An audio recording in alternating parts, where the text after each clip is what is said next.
All right, perfect. Hey, before you do that, Wayne or Roger, guys, I'm having a really Darren is officially frozen. Yeah. You freeze? Well, I think he's going to go pursue a better internet connection. I've got you back now. Yeah, I'm going to have to do that. Okay, Go ahead and get started. I should be back up and in 10 or 15 minutes maybe. great. I've We'll see you in a done minute. 3 or 4 times already. Okay, I'd rather do it now than midstream. agreed. All right, with that, Wayne, if you're ready, I'm ready. Okay. Good evening and welcome to the February 3rd, 2021 Board of Zoning Appeals meeting. The first item on our agenda is the Pledge of Allegiance. I will look over Wayne's shoulder as I lead us in that. I pledge allegiance Allegiance to the to flag flag of the United States United States of America, and to the to the republic republic for which it for which it stands, stands, one one nation, nation, under under God, God, indivisible, indivisible, with liberty liberty, and justice for all. justice for all. Very much. The next item on our agenda is attendance. We'll call that. Mr. Jones, Present. Mrs. Campins, Present. Mr. Wolf, Present. Mr. Mundy, Present. and you have a new member present, Mr. Lake. Present. Welcome, Mr. Lake. Thank you. With that, I believe the next item on our agenda is the new member oath of office. Wayne, can I turn that over to you as well? Yes, and Mr. Lake has a copy of it. He'll just repeat after me. We'll raise our right hands. I, Chris Lake, I, Chris Lake, do solemnly swear do solemnly swear that I will support the Constitution of the United States of America, that I will support the Constitution of the United States of America, the Constitution of the State of Indiana, the Constitution of the State of Indiana, and the ordinances of the Town of Zionsville, Indiana. and the ordinances of the Town of Zionsville, Indiana. I will faithfully, honestly, and impartially discharge I will faithfully, honestly, and impartially discharge all of my official duties as a member of the Board of Zoning Appeals all my official duties as a member of the Board of Zoning Appeals for the Town of Zionsville, Indiana, for the Town of Zionsville, Indiana, without malice and to the best of my skill and ability. without malice and to the best of my skill and ability, So help me God. so help me God. Very good. Thank you, sir. Welcome. Thank you, Mr. Lake. Thank you, Wayne. Appreciate it. Welcome. Welcome aboard. Thanks. Yes. Mr. Lake, I'm still optimistic that we're going to get together at some point and get to meet in person in the town hall, but I told that to Ms. Campins a while ago, and I don't think that's ever happened yet either, so Almost been a year. I know. We'll figure it out. The next item on our agenda is election of officers for this coming year. Are there any nominations for president? So I'll nominate John Wolf. Second. Third. Thank you. Are there any other nominations for president? Okay, hearing none, we should vote on that. Wayne, can I turn that to you? Yes. Mr. Jones, Aye. Ms. Campins, Aye. Mr. Mundy, Aye. Mr. Lake, Aye. Mr. Wolf. It's mute point, but aye. Okay, thank you. I thought the best part is we nominated him, he never did accept before we voted him in. The next item we need to cover is nominations for the vice president of our board. Are there any nominations for the vice president of our board? Am I the current vice president? You are not, but I would accept the nomination for you. I would second that. Okay, All right. so there's a nomination for Mr. Jones to be vice president. Are there any other nominations for vice president? Okay, hearing none, Wayne, let's turn it over to you. Good. Mrs. Campens, Aye. Mr. Wolf, Aye. Mr. Mundy, Aye. Mr. Lake, Aye. Mr. Jones. Aye. Very good, and congratulations, Mr. Jones. Very much. The last office we need to elect is secretary, and I would nominate that Wayne DeLong continue his service to us as secretary. Are there Second. any other nominations for secretary? Hearing none, Wayne, we do this one more time? Well, and actually, I would just pause here and note that it would be an appointment, and so there would be no need for a. Oh. I'd accept the appointment, though. Thank you. Congratulations on your appointment.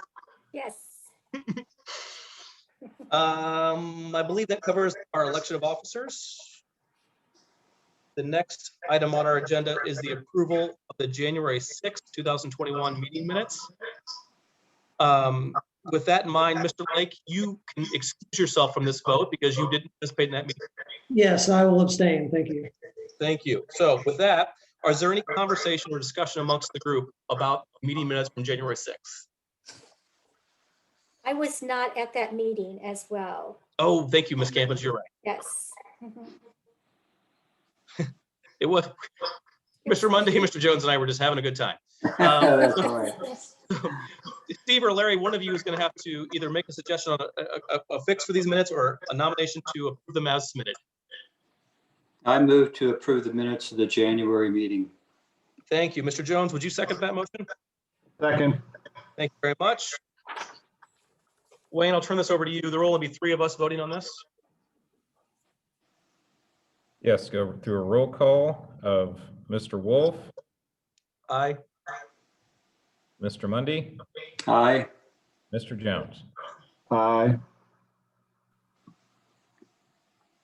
Thank you. The meeting minutes are approved. Prior to going to continuance requests, I would like to make a stop here. And if there's any members of our public who would like to be recognized as participating in the meeting, so you're just showing an attendance award. If you want to, you can raise your hand, which is at the lower kind of middle portion of your screen. You'll see a little hand icon, and you can click that, and Mr. Kilmore will recognize you as being a participating in the meeting.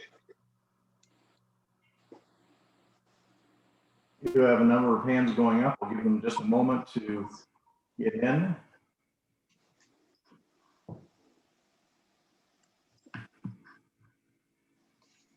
Those in attendance that have raised their hands are John Meyer, Sally Zalonis, John Towsley, Teresa Nipstein, Janet Martinez, Michael Chapman, Greg M., Tim Oakes, Robbie Blackwell, Deborah Myring, Brian Taylor, Shelley A., and Rod Pierman, Alyssa Thomas, Felix Rogers, Tim Mole. Those are all the hands that have been raised. Very good. Thank you. And welcome to all of the members of our public who are participating in our meeting tonight. Again, prior to going on to the continuous request, I would also like to make a motion to allow the use of regular mail in lieu of certified first class mail. And we have made this motion in the past for safety reasons because of COVID-19. Let me rephrase that. Would someone make that motion? So moved.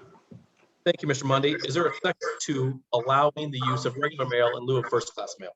Second. Second. Thank you. Thank you. Let's take a quick roll call vote on that, Wayne, and then we'll get up to our business. Yes, I'll take a roll call vote on that waiver of your rules. Just are looking for a vote on. Going to the roll call, Mr. Jones, Aye. Mrs. Campen, Aye. Mr. Wolf, Aye. Mr. Mundy, Aye. Mr. Lake. Aye. Very good. And we are now on agenda item number 6, which is continuance requests. Are there any petitioners on our agenda tonight who are going to ask for continuance? Essentially asking for more time to prepare the.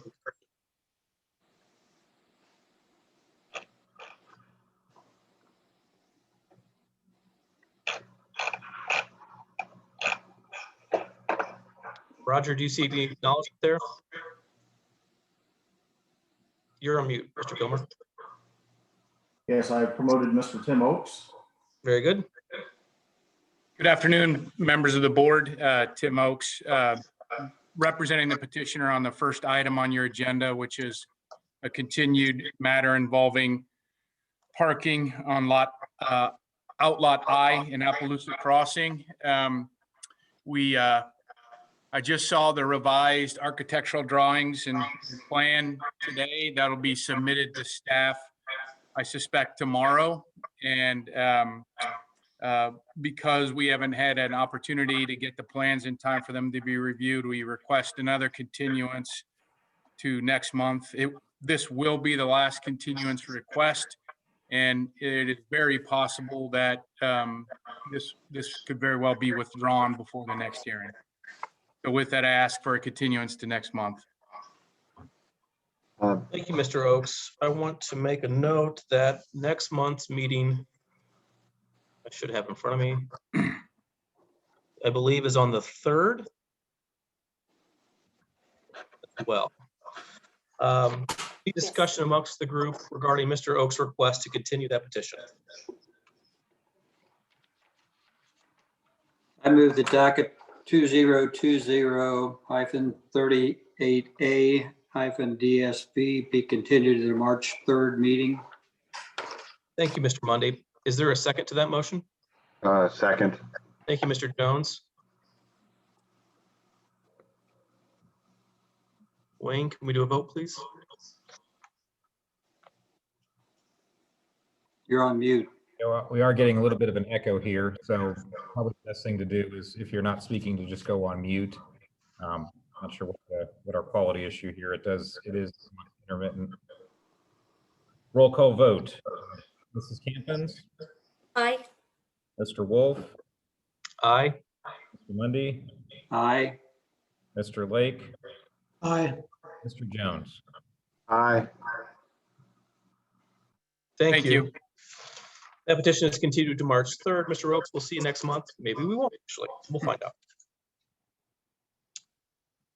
That brings us to item number 7 on our agenda, which is continued business. We just heard the first docket number was continued to next month, which brings us to docket number 2020-42-UV for the property located at 9100 East 100 North.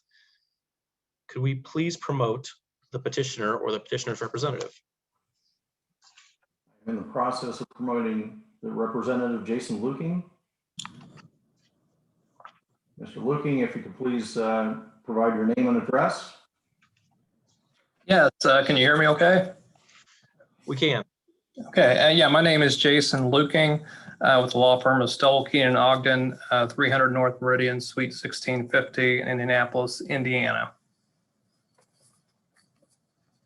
Thank you, Mr. Luking. Would you please describe what is in front of us tonight? Yes, this is a petition for variance of use for an indoor private recreational facility. I represent Vaughn and Patricia Pierman, who own property at 9100 East County Road, 100 North in Zionsville. That's at the southeast corner of US 421 and County Road 100 North. They have 7.84 acres of property, includes a residence and an accessory building. That accessory building includes a full-size basketball gymnasium, 6 basketball goals, a scoreboard, and hardwood floors. There are photos in your packet, and they show that this is a beautiful first-class facility. A lot of comments we've had from folks visiting what is known as kind of a basketball barn say the photos don't do it justice, and they're real impressed at the quality and beauty of this particular facility. The history is that this was built in approximately 2005.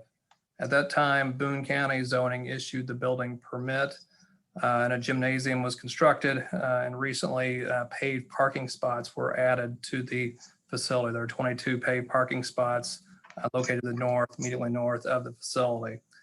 This facility has been used continuously for training purposes. Now there's been 2 prior owners prior to the Pierman family. The Pierman family purchased this property in August of 2019. We view this property essentially a community asset here to Zionsville. It's promoting health and fitness in the community, training of youth, primarily from the Zionsville area, but also, high school, college, and even professional athletes in the nearby communities. This asset was built without any taxpayer dollars. And for folks that have moved to the area, a lot of comments they'll have is there's not enough gymnasium space in the Zionsville area. This facility is taxed separately and has increased the county and city's real estate tax base over the years. Our goal through this variance is to allow our clients to have the highest and best use of this property, but in a limited manner. There is a residence here, and also the training of youth and accessory building will be the uses we foresee going forward. We want to comply with all safety requirements. And this variance has and will open up the facility for health department, code enforcement, and other inspections. In fact, we've had those already. We hired Tim Mail, who's going to speak here in a little bit, a structural engineer for code inspections and also safety recommendation for the facility. He's filed his report, which should also be in your packet. We also had an inspection by Mr. Joshua Frost, Deputy Fire Marshal for the town of Zionsville, who submitted a report to us as well. To protect and other protections we're going to have for what we view as the folks who are concerned about this property is several use commitments that we've filed and are willing to sign and record with the property. Reduce essentially, dangers and concerns that we feel adjacent property owners have raised. We place a limit of 20 persons at a time to receive training in this facility. Now, there's no bleachers in the facility, you'll see from the pictures, and spectators are not necessarily encouraged because it's not really built for that. It's built for our training purposes. But it's rare that we have 20 people training at a time. Usually that's young kids, first and second graders after school, who are kind of in a herd the cats type mentality. Better to train them together as one. We always have at least one adult supervising activities in the facility as well, and that's in the use commitments. We place in the use commitments that typically there's an average of 5 persons or less that do this particular training in the facility. We've also put limited hours of operation on the site. My clients live at this residence and they don't want any training to go beyond before 8 a.m. or even after 9 p.m. in the evening. There will be no leagues, no tournaments. We've received some knowledge of prior tournaments, 3v3 tournaments conducted at the site, but that is not anything that we want to do, and we put it in the use commitments as are not allowed. Also said that this property must be owner occupied. With the residents next door, the resident would supervise all projects and prohibit offensive activities at the site. And please note, this isn't the owner's full-time job running this particular facility. He's not looking to make a fortune, just recover basic operating expenses using the facility. In the report from the staff, we saw that there was renewal considerations could be something that could be addressed. We're open. If this variance is granted, that'd be granted for a limited period of time, and we have to come back and report to you on the conditions of the site and what's happened since the time that this variance has been granted. The parent family will support a decision that puts a limited time period on the grant of this variance. I know in the staff report, and they have to address the comprehensive plan, a lot of times their hands are tied from the comprehensive plan. But we believe that this property and this project is unique. We're on the US 421 corridor. This property immediately adjoins US 421. It's a main commercial thoroughfare in Zionsville and Boone County. It also adjoins County Road 100. That road has been improved and is now a direct link between 421 and the Pacers Training Complex in Grand Park. We're not completely isolated here. There are some businesses and quasi-businesses close by along the 421 corridor. You'll find a veterinary clinic. You'll find a business that boards horses, Seamless Gutter Sales business, Finley Creek Vineyards Event Center, Interactive Academy, Zionsville Golf Practice Center, and a nearby mobile home park. All these businesses are right along the 421 corridor near the site. We've submitted several letters of support, and I believe the staff has received some as well. We had 36 letters that we submitted, and we had a variety of folks that wrote these particular letters. Some are residents of Zionsville, some are non-residents. There's a basketball coach at Zionsville Middle School. There are teachers at Zionsville and other schools. There are parents. There are professional businessmen, other women in various occupations who wrote these letters. Even the teenagers and students have used the facility, wrote letters. Even some college and professional basketball players wrote letters of support for this particular facility. The common themes you'll find in those letters is a lack of facilities in Zionsville. Other communities have more, and this is an asset to the Zionsville community. The letters also show support of the Pearman family, that they've opened their doors to others. They're allowing folks to pursue their dreams and improve their skills in a sport that they love. The folks that have written these letters have not seen any observations of offensive behaviors, and if there were, being the owner on site, the owner is going to shut those activities down. We've had some concerns raised about impact on property values. Our observations that property values in this area have continued to increase since 2005, or 15 years ago when this was built, and in the recent years. This is also a top-class facility. This isn't an offensive facility. It's not something that we believe a mobile home park or tattoo parlor or some sort of package convenience store that drive down property values. Also, for noise and activity complaints at the site, well, we could install, private and public stables, resulting in perhaps more noise, more activity, and smells from the facility. But we believe our use is a good use for the site.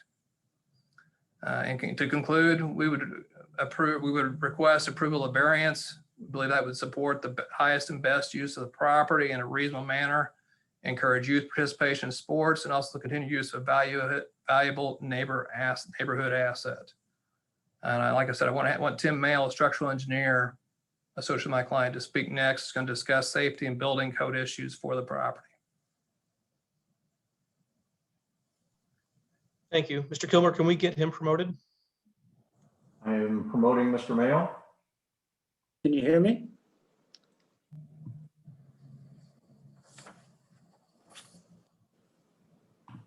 We can hear you, yes.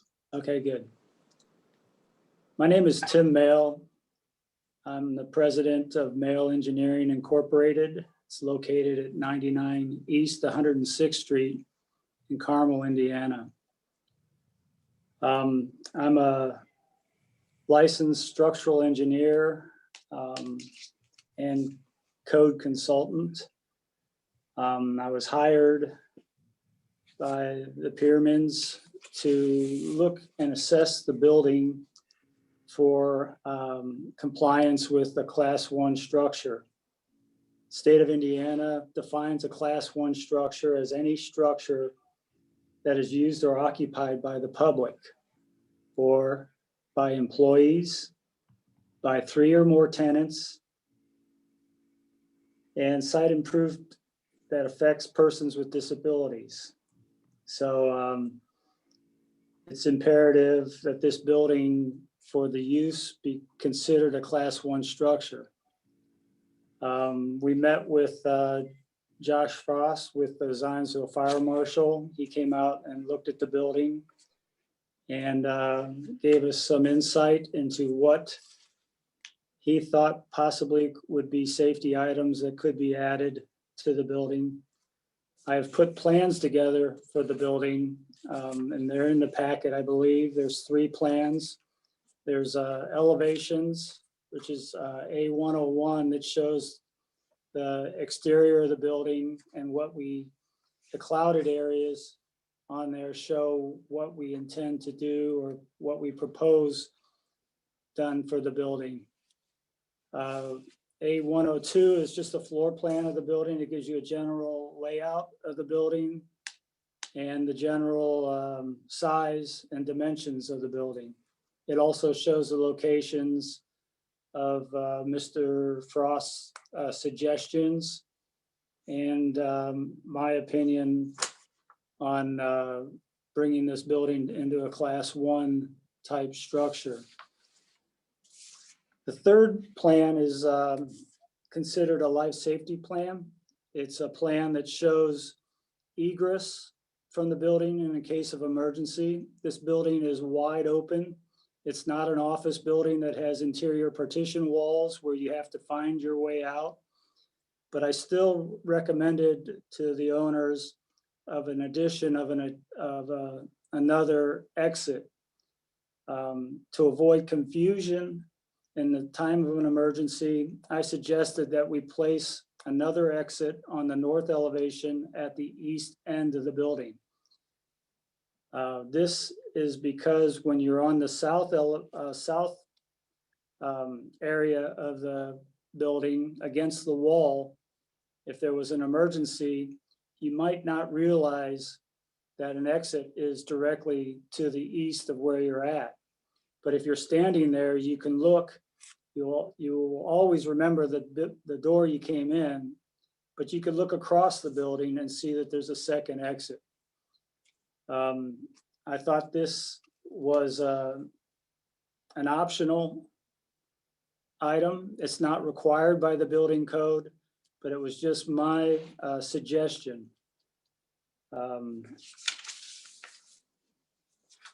As far as the other items, the doors currently swing inward, and for Class 1 structures, the doors have to swing outward for egress.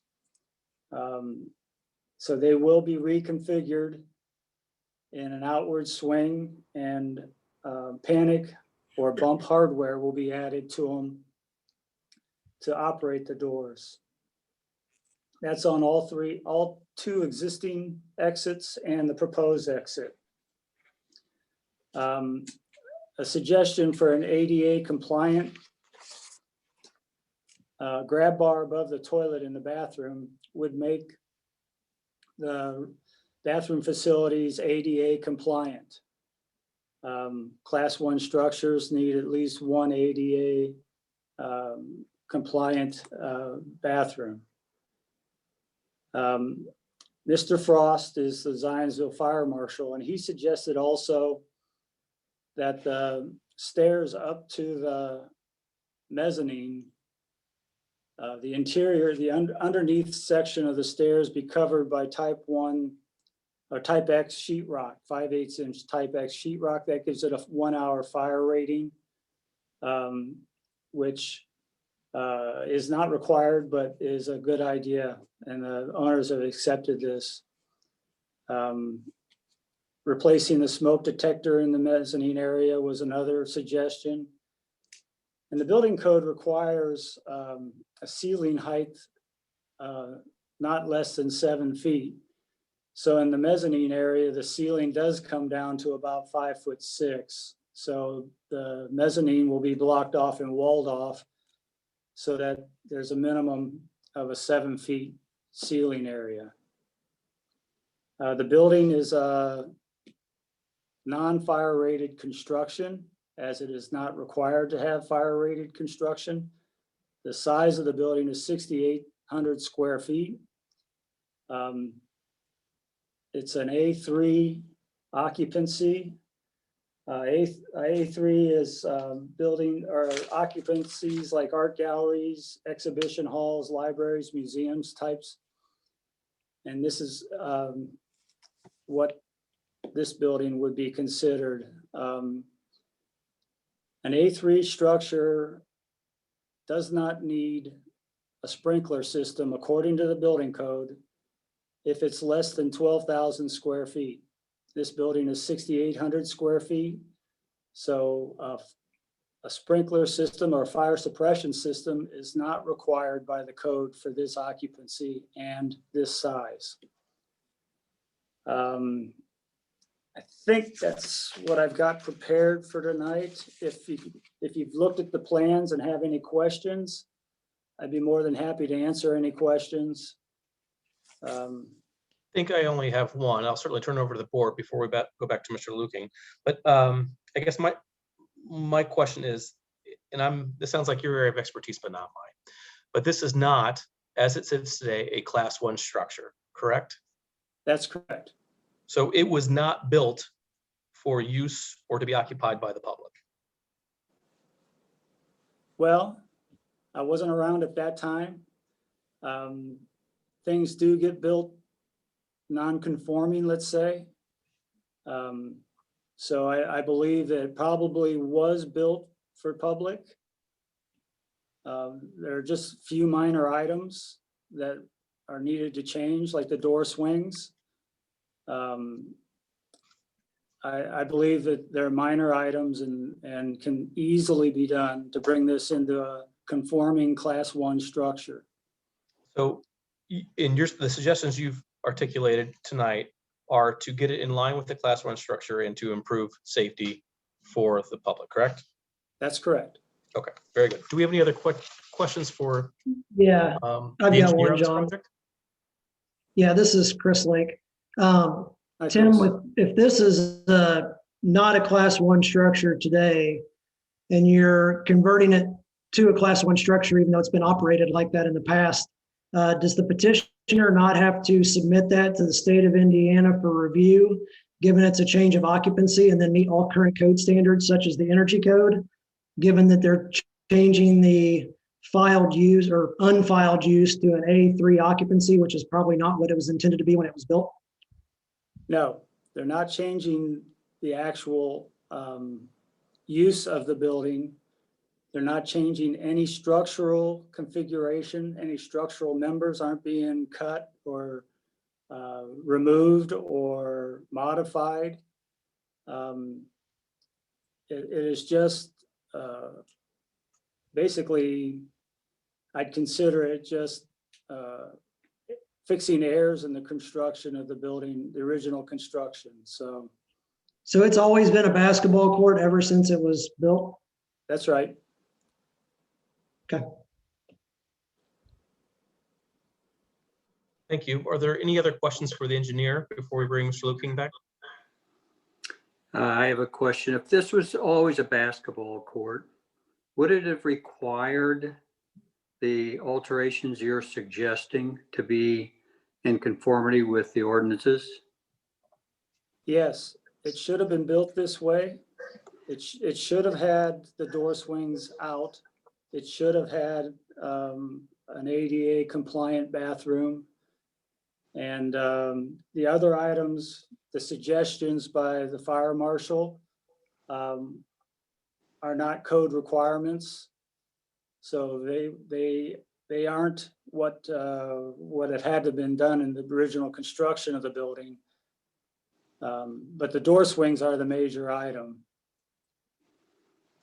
And would it have required those changes to be made if this was a personal basketball court used just by the family?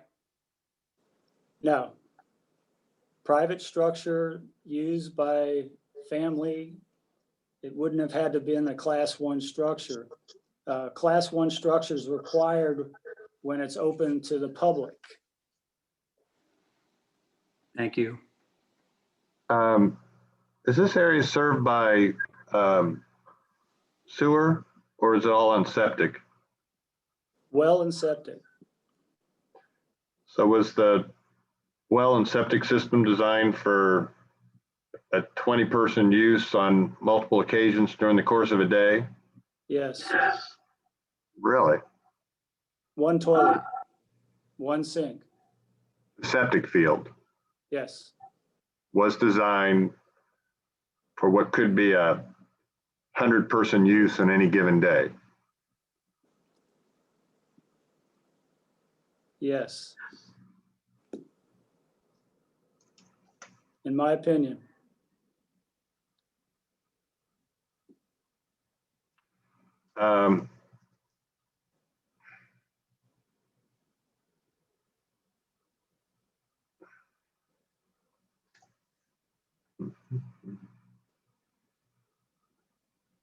Any other questions for the engineer at this time?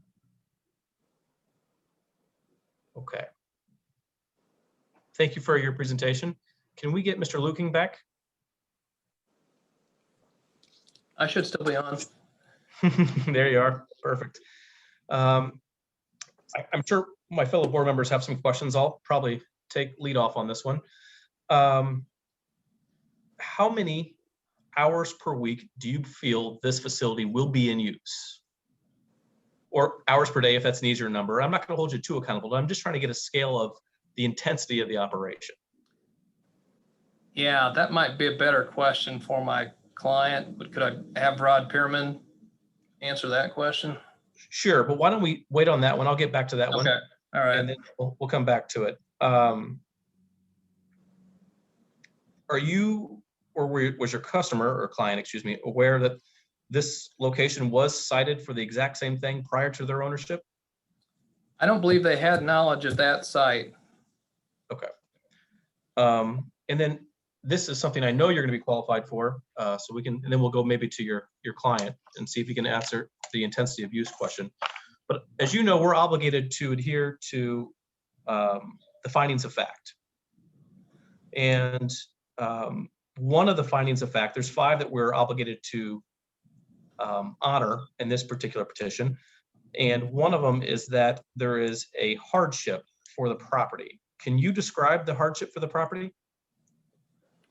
Yeah, I would say the hardship is the property recently purchased, has about 15 years of use, is what we found out, later, some of them that we knew before. And it's a facility that has, tens of thousands, could be valued, we think, up to a $300,000 facility that essentially cannot be used for its best use if no variance is granted. So that's one of the backgrounds and the reasons why we are seeking the variance. So I think the way we've always interpreted that is that there should be a hardship for the property itself. So for example, the property is going to slope to it or something along those lines. I'm not sure you've demonstrated that. The property could be used as it's zoned for its intended use today. It doesn't have a hardship for its current zoning. So you've created a hardship by putting a barn on it that has a commercial use to it. But you see it differently? Create the barn, yes. Prior owners created the barn back in 2005. Yeah, so there,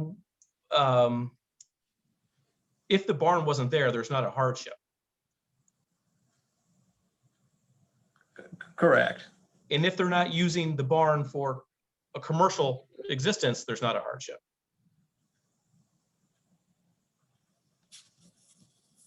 I guess it would be the barn would not be used for anything, I guess, and that's. Well, the family could certainly use the barn as a recreational barn for themselves, and there would be no hardship.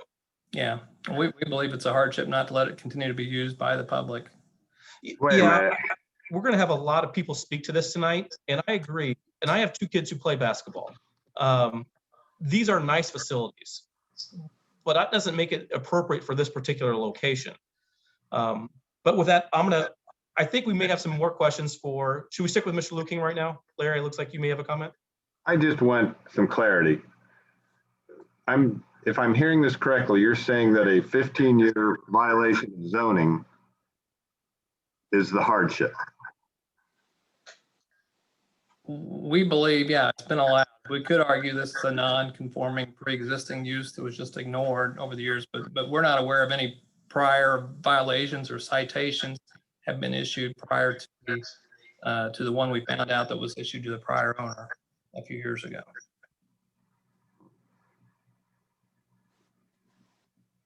Okay.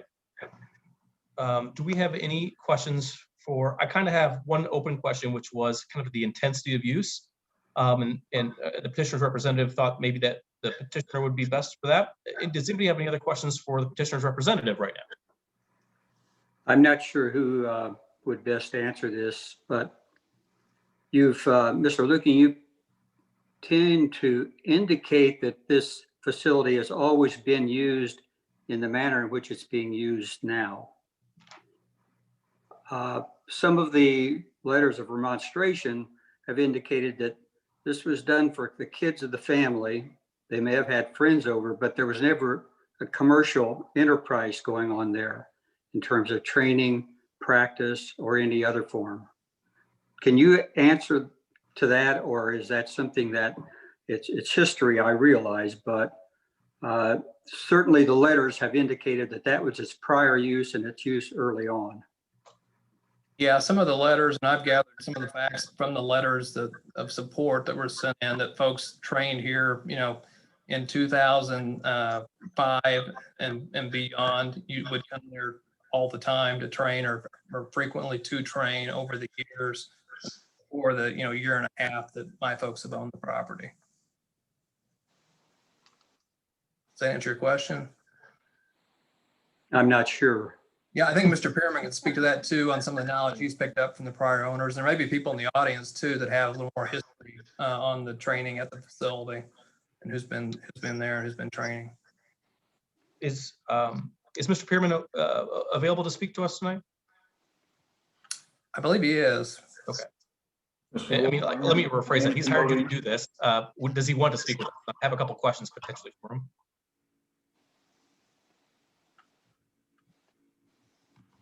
Can you hear me? We can. Yes. Mr. Pearman, would you please state your name and address for the record? Rodney Pearman, 9100 East 100 North, Zionsville, 46077, resident with my family. Thank you, Mr. Pearman. The question I asked earlier was, and I'm not going to hold you accountable to this, but I'm trying to get a scope of the intensity of use. So how many hours per week would you say that the barn is occupied with basketball players or trainers or whatever, you know? On an average, there are only, I allow 2 hours a day from 3:30 to 5:30 where there are what you're conceiving as masses, which is Zionsville kindergarten through 3rd grade players that come into the facility. It is utilized 3 to 4 other hours per day on average that there is 1 to 5 personnel here. So you're looking at that type of breakdown. And at that, there's very minimal traffic. There's very minimal people. It's more of a studio at that point than the 2 hours a day that we have Zionsville children here. So 2 hours a day with kids, 3 to 4 kind of more private lessons or one-on-one type instruction. So approximately 6 hours a day of use. That is correct. Okay. And I believe Mr. Mundy, and I don't want to put words in his mouth, but I believe Mr. Mundy was asking, do you have any, understanding that you're the property owner for the last maybe couple of years, any sense of how the property was run or what the intensity of use was prior to your ownership? I do. And I actually know all prior owners personally. And I've asked them about it. The original owners were like myself, the Roberts, that wanted some private training, etc., and do things of that nature. Although they had a person by the name of Ed Schilling and people that were here and a few professional players that participated. The second or intermediate owners were the ones that I'm living the sins for, because he was here to professionally train, only professionally train, not give to the Zionsville community. He also tried to Airbnb the house so that actually the technical owners did not live here. And then I heard at some point they tried to have weddings and parties and things that were exterior to the facility, of which none of those I want. I live here. I would never want the safety of my family worrying. It's an invite-only private type facility. So I think there's some misconception on what you think when you say public gym. This is not to be a public Gold's Gym where you have just people swiping in and out or anything. It's an invite-only type of environment. But part of my goal in life is to help and give back to my Zionsville community. So that's when you see the traffic. The traffic is 1st and 3rd, graders. I'm very much concerned about the safety. So when they said that there were safety issues, I wanted to make sure that the building was compliant.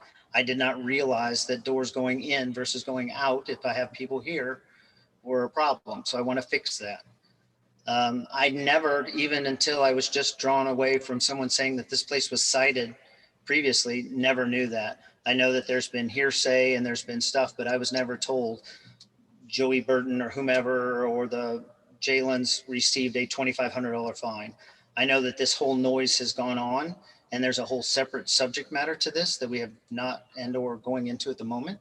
However, that's not our goal. Our goal is to just help the community.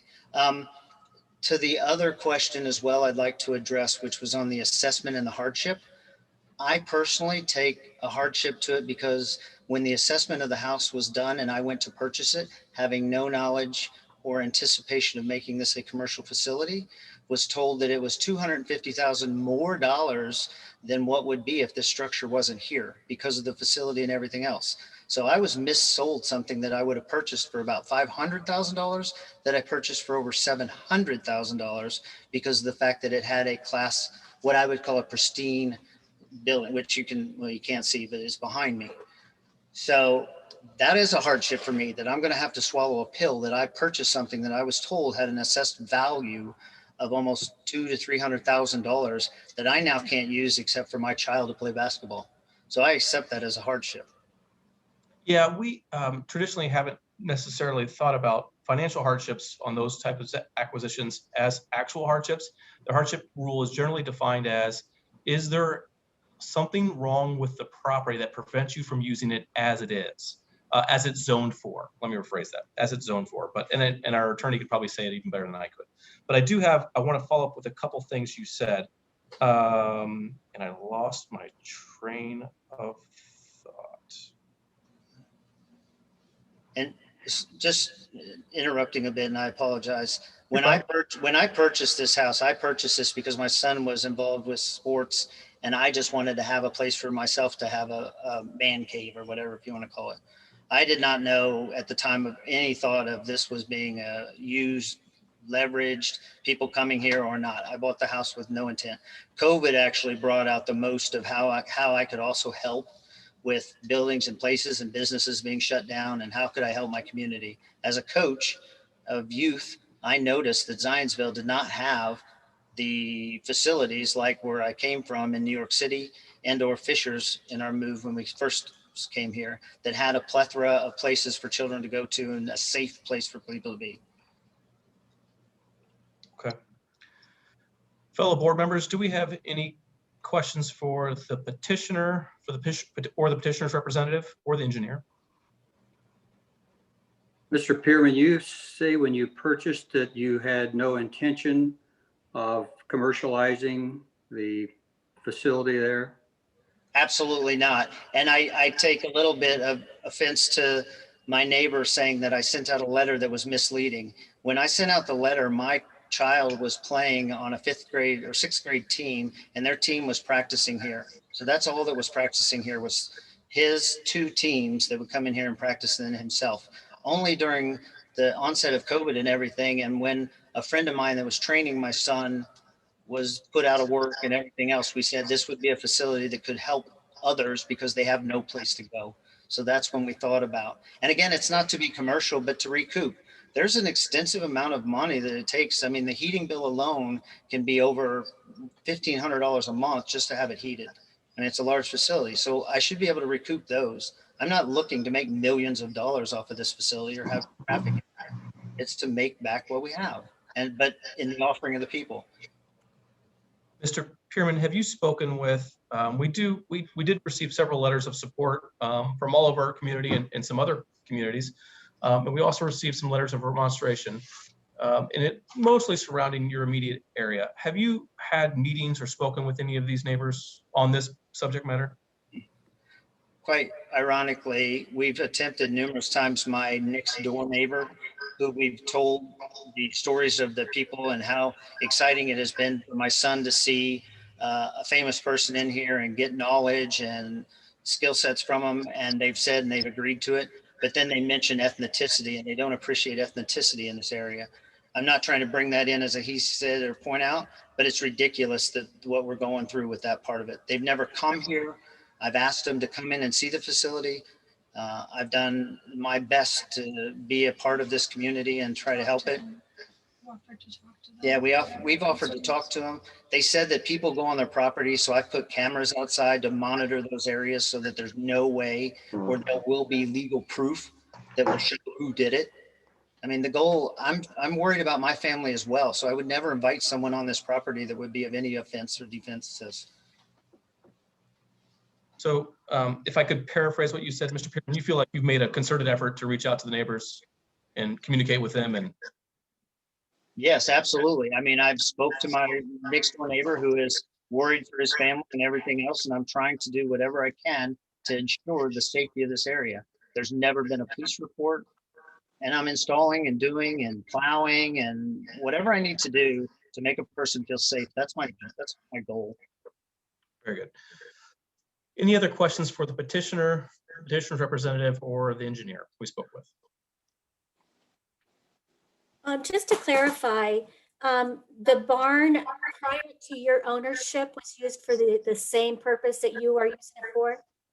Is that correct? As I'm told and have heard from both the owner and his trainer, the person that I purchased it from, the Jalen's and the Joey Burton trainers, yes, they were full-fledged just wanting to have college and professional people in here and train. Personal training. Yes. Um, The Have you original, ever, I'm sorry, I didn't mean to cut you off, ma'am. And oh, that's okay. the original owners as well had Ed Schilling and LaSalle Thompson, who is with, works with numerous things, and they were doing it. Their sons were in high school at the time, but LaSalle and others were in here training and doing private training. Okay. Have you had a facility like this in the past? Have you ran a facility like this? I have not ran a facility like this. I've been a coach and I've been a technologist. And that's actually my other passion, is to bring my technology and give to the players as well. I put electronic systems in here to track what they do and help them be more efficient and proficient in what they do. So I'm just trying to bring my subject matter expertise to the game of basketball. Okay, thank you. Mhm. Any other questions at this time? Mr. Pearman, just to confirm, did you add the 22 car parking lot? No, sir, that was part of my purpose. Part of the purchase? It was here, it was existing when I pulled in. So it was part of the purchase. It was And not. so you purchased the property when? I purchased the property in August of 2019 and took ownership September 6th. I have not made any structural improvements to any of the property.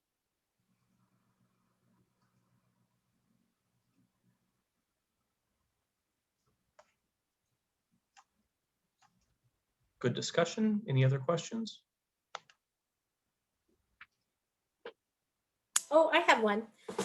Is there lighting like along the road? I know when I drove down there, is there lighting that lights up the drive that goes towards the barn at all, or I have for thought safety? about, I have a, whatever it is, a 400,000 joule light that can light the parking lot so that you have sufficient lighting, and I have lighting around the area. But I've refrained from putting it in the driveway right now because my neighbor has complaints of lighting. He says that the lights shine in his windows and he's worried about that and doesn't like it. So we put I didn't, it came with the property as well. He had asked that point before, so the previous owners put up a privacy fence to shield the lighting. But I would love to put some lighting out there to make it even more safe. But I've refrained from it just because I'm scared he's going to complain that there's lighting. Is there signage at all? So that, I mean, I know one of the complaints was people that could not find the barn, so they pass it up and go to the next neighbor. Is there any signage at all, or? I haven't put anything private? in. I have not put anything out there because I'm, again, not wanting this to be a conglomerate strip mall or anything of that nature, and it's invite only. I do know that Google, and I'm going to work with them on getting the GPS locator corrected, because right now, if you type in 9100, sometimes you go towards the polo farm. So, and I've had that actual problem because I take care of my parents as well who live here, who are elderly, and we've had 3 emergency ambulance calls from Zionsville and they go to the wrong location. So I've worked to try to figure out how to get a better pin map so that if you say 9100, you don't turn left. Okay. Thank you. Mr. Pearman, you've said it's invite only.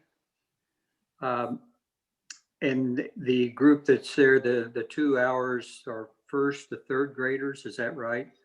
That is correct. And that is invite as well. Pardon me? That is invite though. It's the first and third grade little Zionsville teams. And then there's technically one other, it's a 4th grade team, and T.Y. Hilton runs that team with his son.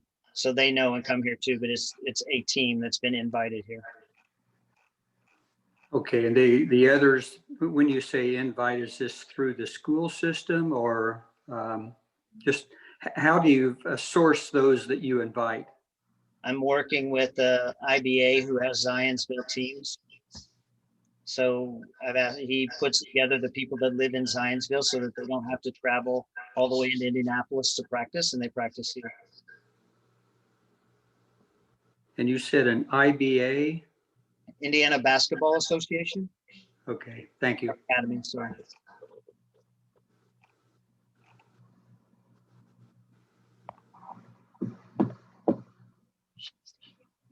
Very good. Any other questions? Okay. I think at this point we will turn it over to public comment. Roger, if you want to get ready for that, prior to us opening that discussion, I would ask that those members of our public, we will ask you to please state your name and address for the record to participate in our conversation. And if you did send in a letter of support or remonstration, we do have it. The staff does a very good job. I have them organized, they categorize them for us all. So if you want to just repeat those words, that's not necessary. We already have that information as part of our packet. If you have additional content to add, we certainly, or depth to add to our conversation, we certainly want to hear that. So once again, please state your name and address for the record, and then feel free to state your thoughts, but please be concise. I think this is going to be, this could be rather lengthy, so I'm going to ask, I may cut you off. And if you're going to repeat something that somebody's already said, that's not necessary. You kind of just echo those thoughts and say you agree with a previous commenter. Okay, so with that, Roger, I'll kind of let you lead this. Thank you. The first hand we have raised is for John Meyer. I'm promoting him to panelist. Thank you.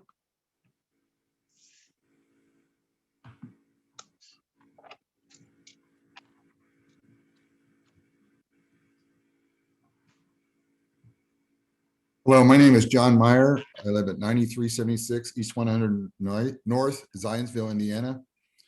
Just some points I want to say is we'd like to keep the use for rural squarienting. I have trouble pronouncing that. The use it is now. The activity is growing. We have a big concern if this does get passed that it's going to get bigger and bigger. Allowing 20 cars in and 20 cars out. There's cars that sit on the road. Problem with traffic going in and out. It's very dangerous on that corner with 421 and 100 North. We just want to kind of get our neighborhood back. The original barn, as everybody's discussed, was done by the Roberts and was for their sons and daughter. That was the original use, and he wanted them to play basketball, and he built the gym for that. Since then, it's become a problem. The Jalens were cited as well, and they decided to sell the property and not mess with it anymore. I disagree with the owner.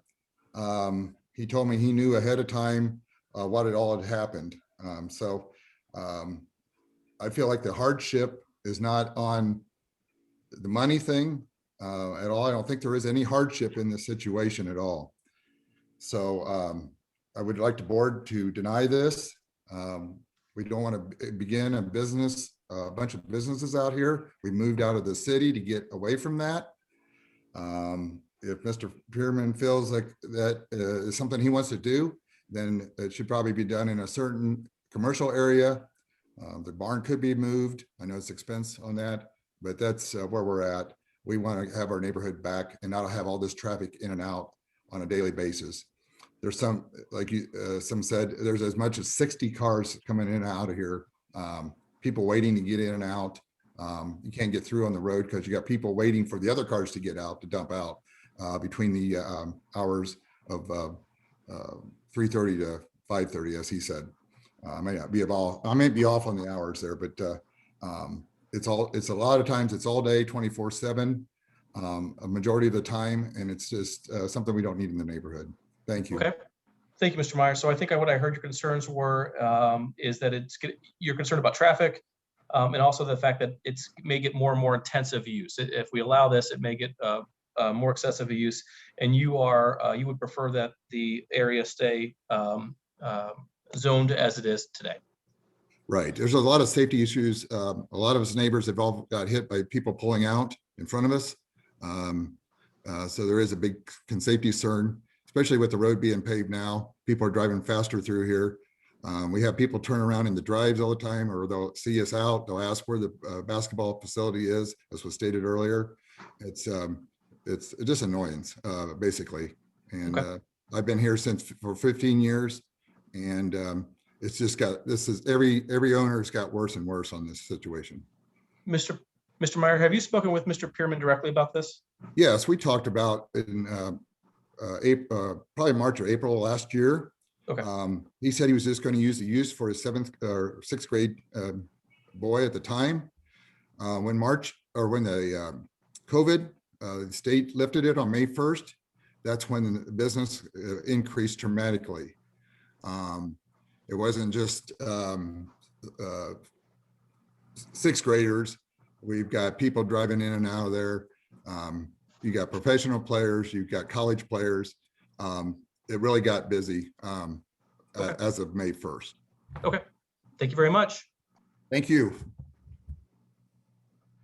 Roger, we'll go back to you. Thank you. The next individual I'm promoting is Brian Taylor.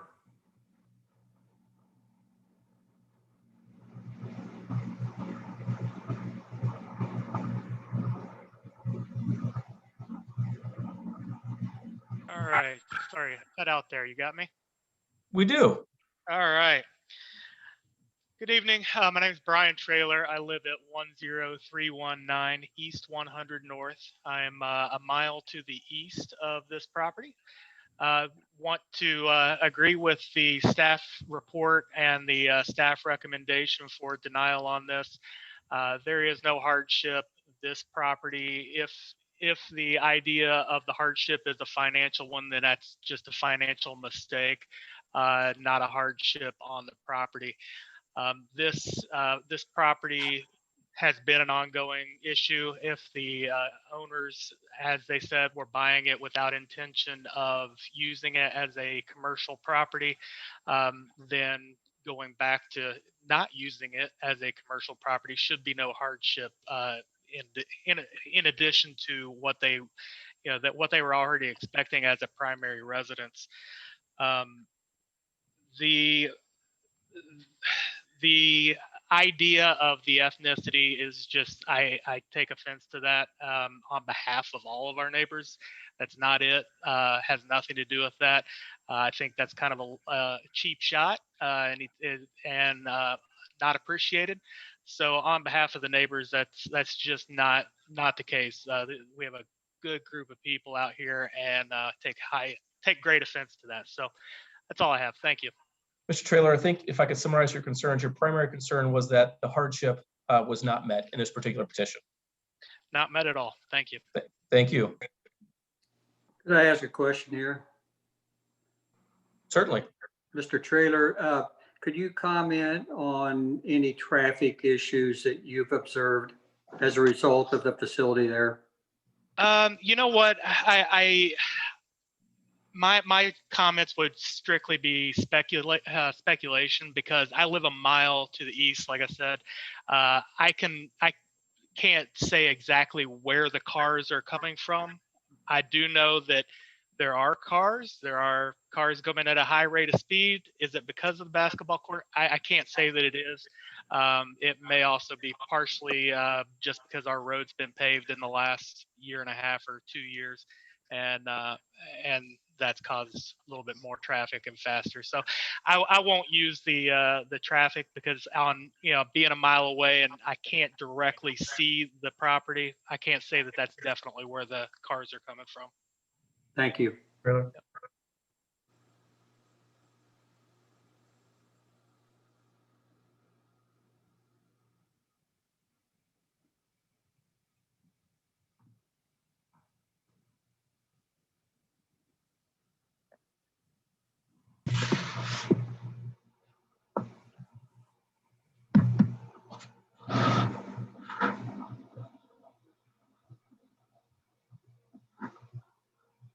Roger, is there anyone else who wants to speak?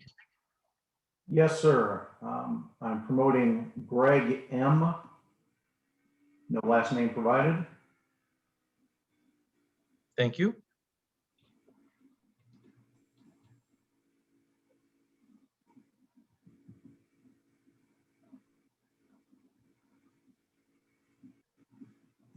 Mr. M, are you there?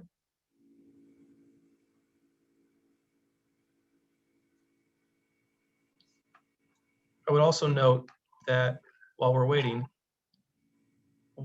someone did write Sure. a comment in the chat and we will observe those as well. Can you hear me now or? We can. Okay, sorry about that.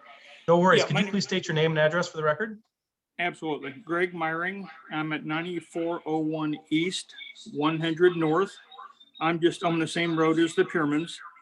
And I agree with Mr. Trailer. I've never met him, but the whole thing about ethnicity is just ludicrous. Has nothing to do with any such thing. And I also am appalled that that is even brought up. And he doesn't experience the traffic. Mr. Trailer doesn't experience the traffic that we do because he is on the opposite side of 421. All the traffic increase, or at least was the majority of it, would be to the west side of 420 or to the east side of 421. And we do have a lot of traffic. Up until 2 years ago, this was a gravel road. As you know, 100 is a small country road. So it's just a large increase in traffic that this road was not made to handle. So I am concerned about this safety. I have never met Mr. Pierman. I'm sure he's a fine gentleman. I have never met him. I have no quarrel with him. It's just the whole traffic, and I am concerned about decreasing property values for that reason. And that's pretty much all I have to say. Thank you, sir. So if I could surmise, you are concerned about the traffic and the safety issues that that may cause, as well as if there's an increased amount of traffic and car flow that may decrease the property values. That is correct. Thank you very much for participating. Thank you. Roger, I'll turn it back to you. Thank you. We do have a few more hands raised. I would like to note that Mr. Pierman is one of those hands raised. He would like to have an opportunity after everyone speaks to address the. Yes, Mr. Pierman and Mr. Pierman's representative, we will certainly let you have the opportunity to speak again after the public portion of this hearing. So I am promoting Deborah Myring. Can you hear me? We can. Would you please state your name and address for the record? I will. Deborah Myring, 9401 East, 100 North, Zionsville, Indiana. Thank you. And what are your thoughts on this petition? My concern was the traffic and the numbers of cars that are in the parking lot at any given time. We have 20 people that come out and 20 people that come in. And the numbers don't add up with what Mr. Pierman said. There's many more cars than would be required for the amount of people he said would be in the facility. Okay. Our concern also is the number of hours per day that the facility is used. And he had said that he or someone would be able to supervise the people in the gym. I'd like to understand how that's going to happen, because there are people in there at all hours of the day, and I'm not sure who would be supervising. Okay. And your concern there would be that if there isn't supervision, it would be a safety issue, or? If there's no supervision, if someone gets hurt, how is that going to be handled? Okay. We will ask Mr. Pierman will have a chance to speak, so I'll be sure to ask him how does he intend to have it supervised. In addition, you also mentioned that you were concerned about the traffic and you felt that the traffic was being underrepresented currently. Is that correct? Okay. Very good. Thank you for your comments. At this time, we have one more hand raised. It is Janet Martinez. I will promote her. Okay. And okay, yeah, please do. Thank you.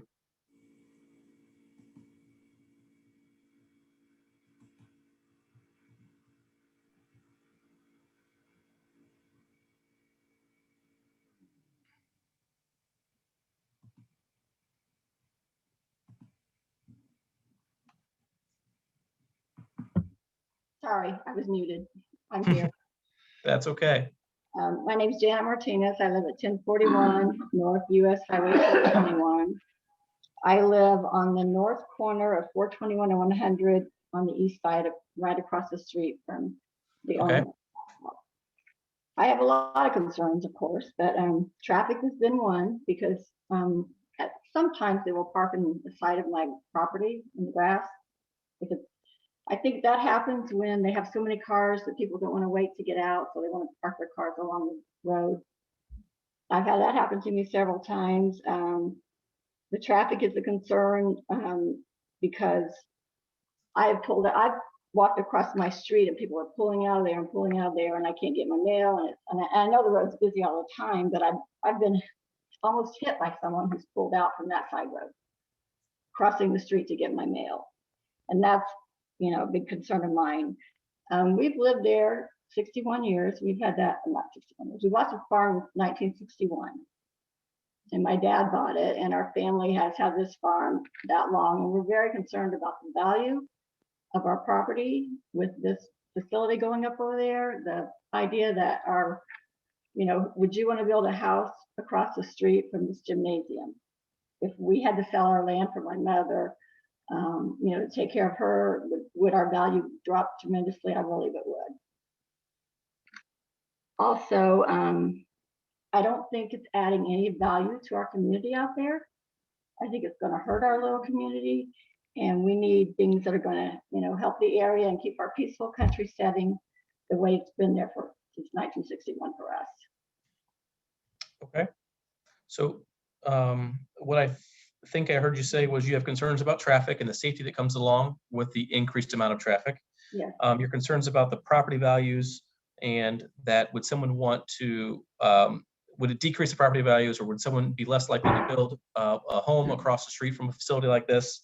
Right. And you're inclined, to surmise, you're inclined to keep the zoning as it is to help promote the community or maintain the community. And maintain the farm. Okay. Thank you very much for participating. I'm sorry? I said, thank you very much. Oh, thank you. I can type it. We can type it. We have had a couple more hands raised. Yeah, Roger, one Yes. more moment. I would articulate to all of our community members, we've had some people speak against this particular petition.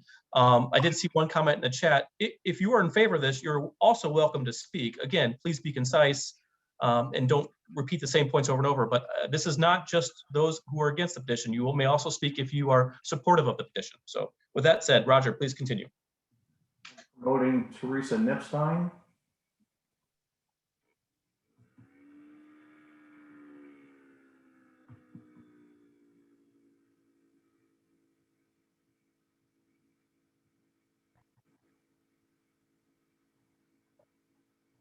Ms. Epstein, are you there? Hello there, I'm Teresa Knipstein-Meyer. My address is 9376 East 100 North. We live right next door to the barn that's asking for the variance tonight. I have sent 2 emails directly to Mr. Wayne DeLong that I believe the board has already had a chance to see. I've made some very, thank you. I made some very direct pieces about public uses, private pieces. We were originally here in 2005 when the barn was going up as well, and we were had a very wonderful opportunity to get to know the Roberts as they brought their children up into the area of basketball, which we loved as well to watch. It was a personal amenity, and as we had noted, it was a critical distinction between the personal and commercial. It was used for limited number, small traffic pieces, and it obviously was not a commercial, which is not permitted in this zoning district. We feel that the town of Zionsville has many individuals with that personal land use, and we were very powerfully excited about it continuing to stay equestrian rural zoning. We've had other examples, which the town of Zionsville has done such an amazing job, like the Pearson's Tennis Center, which I referenced in my email. That was, Tennis acquired the land, they sought the zoning approval from your board, and that prior to opening it, placed it operation near like uses, not immediately adjacent to homes. It's a really critical facility inside, and if inside our town, then a facility should be built where it's properly zoned, like the Pearson Tennis Center. We feel that the owner has been unable to articulate or demonstrate any true hardships, which has already been communicated. And I think it's likely because he may have not had the attentions to keep his commitments. And we feel that this is not being lawfully done. And we understand that there is concern of property with this variance getting approved, the activity will increase even more. I have a concern personally of who's going to watch these 20 people coming in and out. How is that monitored if it was to be approved? We have vehicles turning around, like you said, in our driveway. We have concern about coming off of 421 and turning right onto 100. We have a lot of young drivers out here. There's concerns about the variance violates our covenants and our conditions. And obviously there's still concern about the fire and structural pieces that were alluded to earlier. We feel that there is an increase of waiting traffic now that has increased since our January meeting that was allowed a contingency of this. And we are very, very concerned and that we request that you deny this variance for many reasons, but these are some of those that I'd hope that you would consider. Thank you. And I would note that we did receive your email, so we do have that as part of our record as well. Thank you for your comments. Thank you. I'm promoting Michael Chapman, Thank you. panelist.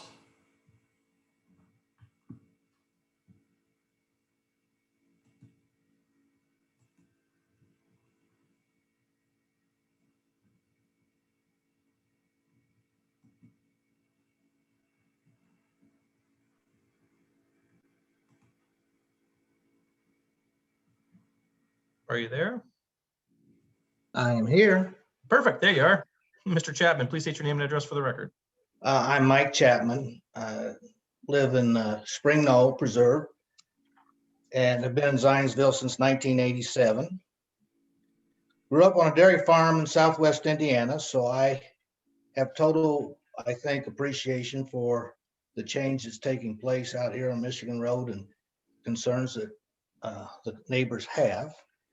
Having said that, I have a daughter that trains at that barn out there. She's AAU basketball, and we've been all over the middle section of Indiana for good training. And I've got to tell you that this is a state-of-the-art facility with the state-of-the-art trainers, and their hearts are in the right place. And I really believe we're cutting off our nose to spite our face as a community if you guys don't look at the bigger value here of what this barn's adding.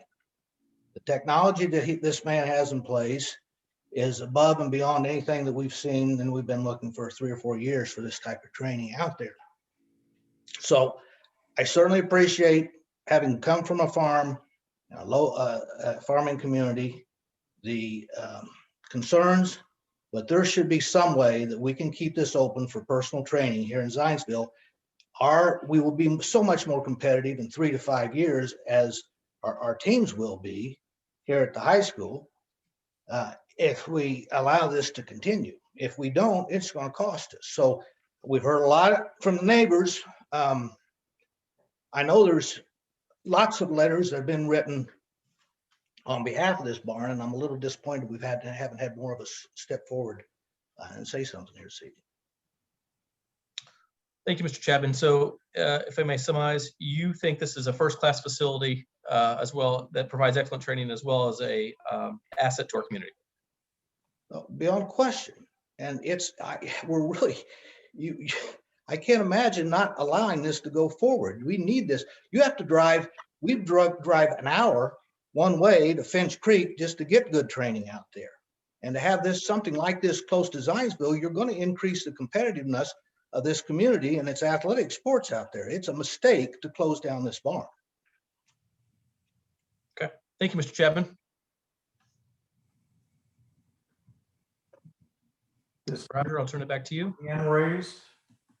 It is Greg M. I believe he spoke earlier.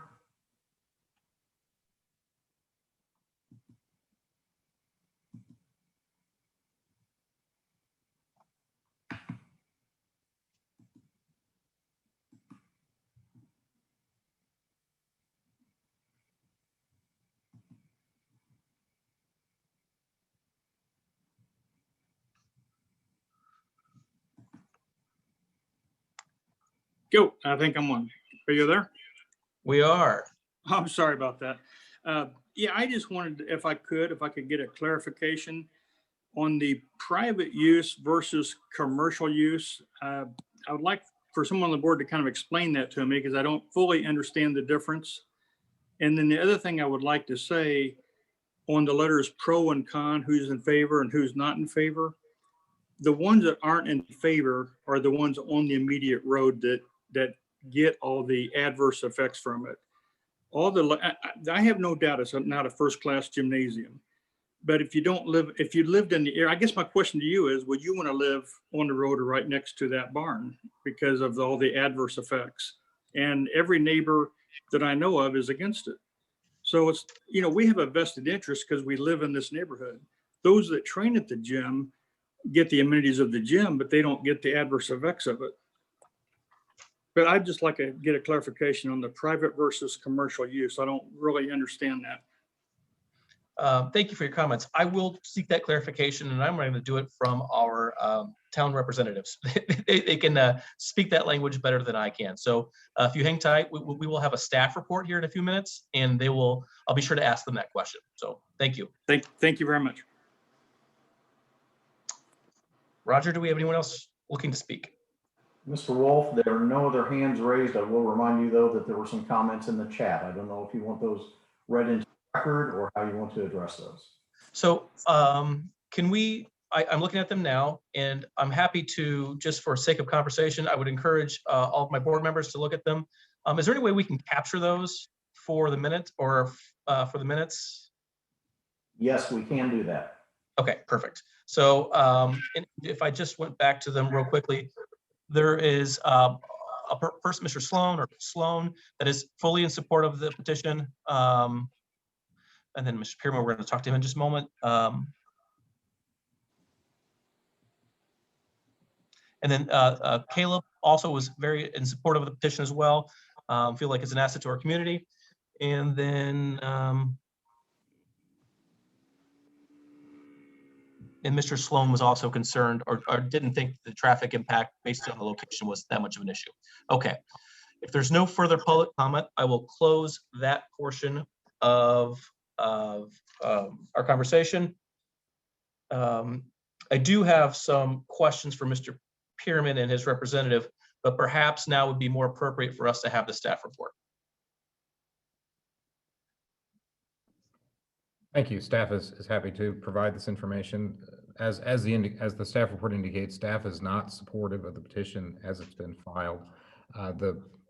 In essence, the zoning speaks to and supports any level of use that's permissible by ordinance. That includes a home occupation. That would also include some level of equestrian activity. This accessory uses that are home occupations are required to be subordinate to the primary structure, which is not the case here. So trying to put this into the box of a home occupation simply is not possible in terms of the mere size of the structure. Staff's non-support of this petition primarily revolves around the comprehensive plan, the zoning for the district, and the fact that your ordinances allow for occupations and activities like this, but when they are subordinate to the primary use of the property, which is residential, and then there are certain criteria within the ordinance that a home occupation can operate under. They are permitted and permissible to be in a detached structure. They are permitted to have an employee, which is a person who is a non-resident. And they can have a certain level of intensity in terms of visitors to the property. And when it's indoor instruction, the ordinance doesn't actually put a cap on the number of persons that can receive indoor instructions. However, the limit on visitors to the property are no more than 2 vehicles. So that does structure that somewhat. Again, staff is not supportive of the petition as it's been filed. I'm certainly happy to answer any questions. And specific to the question about the commercial aspect of this that's been discussed. The definition in the ordinance of indoor recreational use does not quantify or mention the word commercial in terms of compensation in some nature. It's silent to that activity. It's not addressed. Certainly if this was a different type of facility and met a different definition, then yes, that might come into play. But the fact that money is being exchanged or some sort of compensation or is potentially happening here is not germane or contained within the definition. So I hope that clarity is offered. If there's additional information, happy to dive into that further, or certainly our BZA attorney can as well dive in. And certainly I wanted to provide a little clarity on the commercial aspect of the building. Certainly class 1, class 2, commercial design release issuances. These are items that are found in the Indiana Advisory Code, section 675. It's been something that's been on the books for 30 some odd years or more.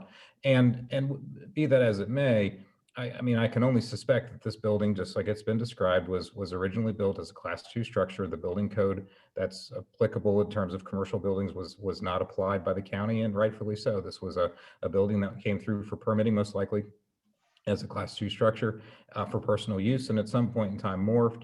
If it did have a class 1 rating, it would have a minimum, have a commercial design release assigned to it, and with it, there would be a stamped set of plans that would exist, potentially if the state would have done that at that time. So there's a few pieces of evidence that would have substantiated the class 1 status and the commercial design release and the state review. So a couple different things additional to add here, certainly happy to answer any questions you may have. Any questions for the staff?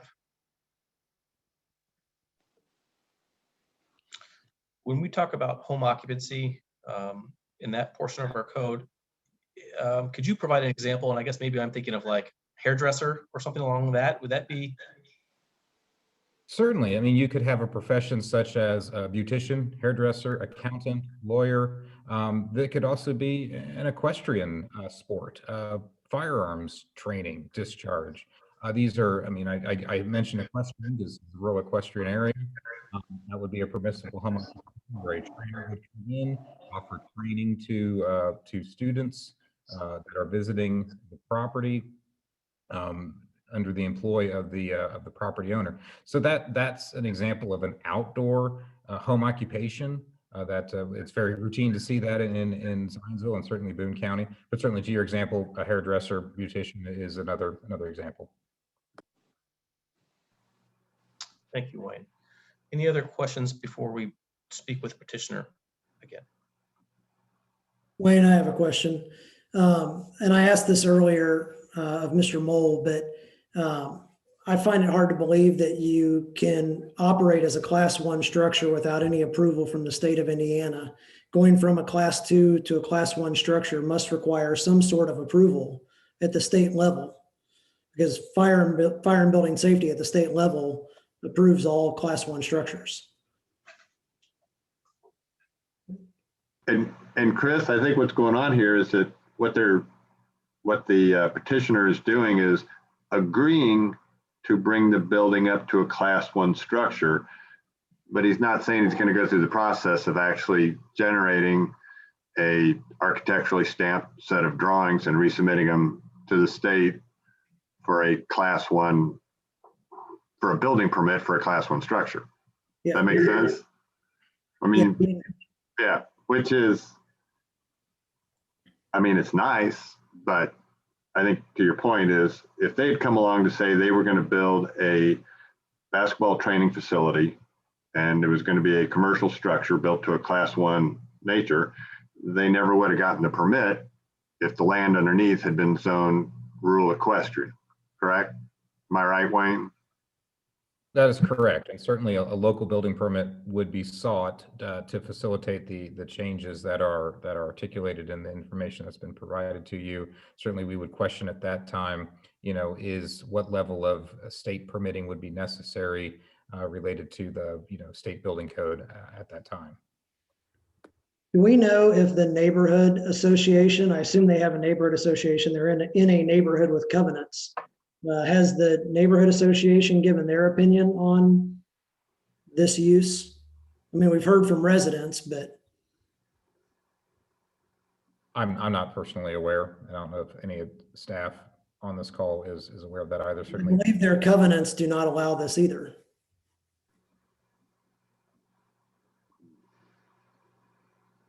I would be surprised if there's a HOA there. I mean, this is a rural setting, and that's not typical in a rural setting that you have a homeowners association with covenants and restrictions. But there are covenants with land, and it is deemed a neighborhood. That's all I was wondering. Good questions, good discussion. I will certainly ask Mr. Pearman that question. Any other, while we have staff on the hook, any other questions for staff? Okay, if not, before we turn it over to the board for discussion, I think we have a couple pieces of clarification from our petitioner. Roger, would you please promote the petitioner's representative and or the petitioner? I'm promoting both Mr. Luking and Mr. Pearman.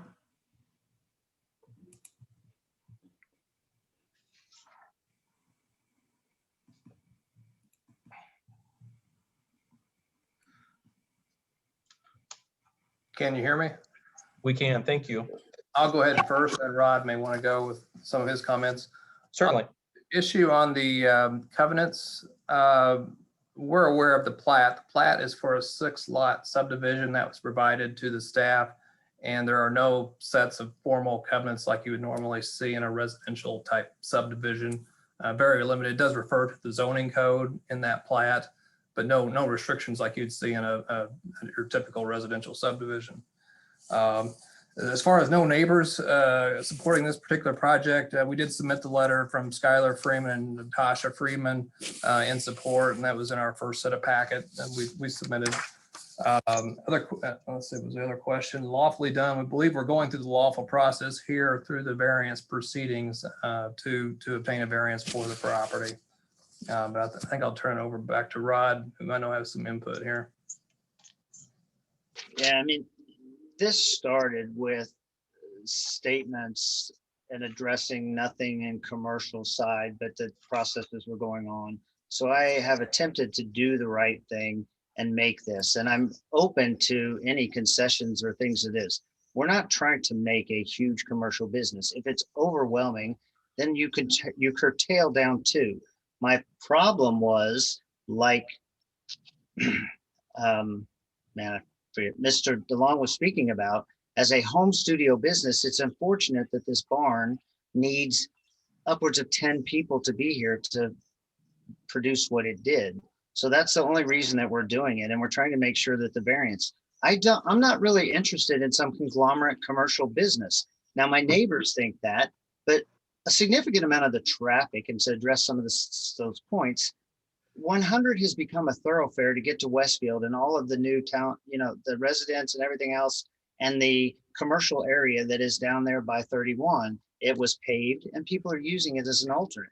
When you were working construction on Forward 21, this was the detour. So the amount of traffic going through has increased, not because of, even if you constitute 20 cars, that's 20 cars going to the first entrance. Now, I do know for a fact, and I watch it, for the year and a half that I've owned the property, it is heavily policed, and there has not been one accident on 100, not one. Look through your police records, you'll notice there's never been an accident. So as far as I know, I'm not increasing traffic. There is a significant amount of traffic on my property because there are semis doing 60 and 80 miles an hour every day through there. But I'm not complaining about that. And 100 has very limited traffic except for people mostly going past me. I do take offense to Brian, who commented about this is not a safety issue. The demonstrant letters that I received talked about personal safety. The two people that spoke against me tonight talked about they can't come outside because of the people on my property. That's a issue. Why?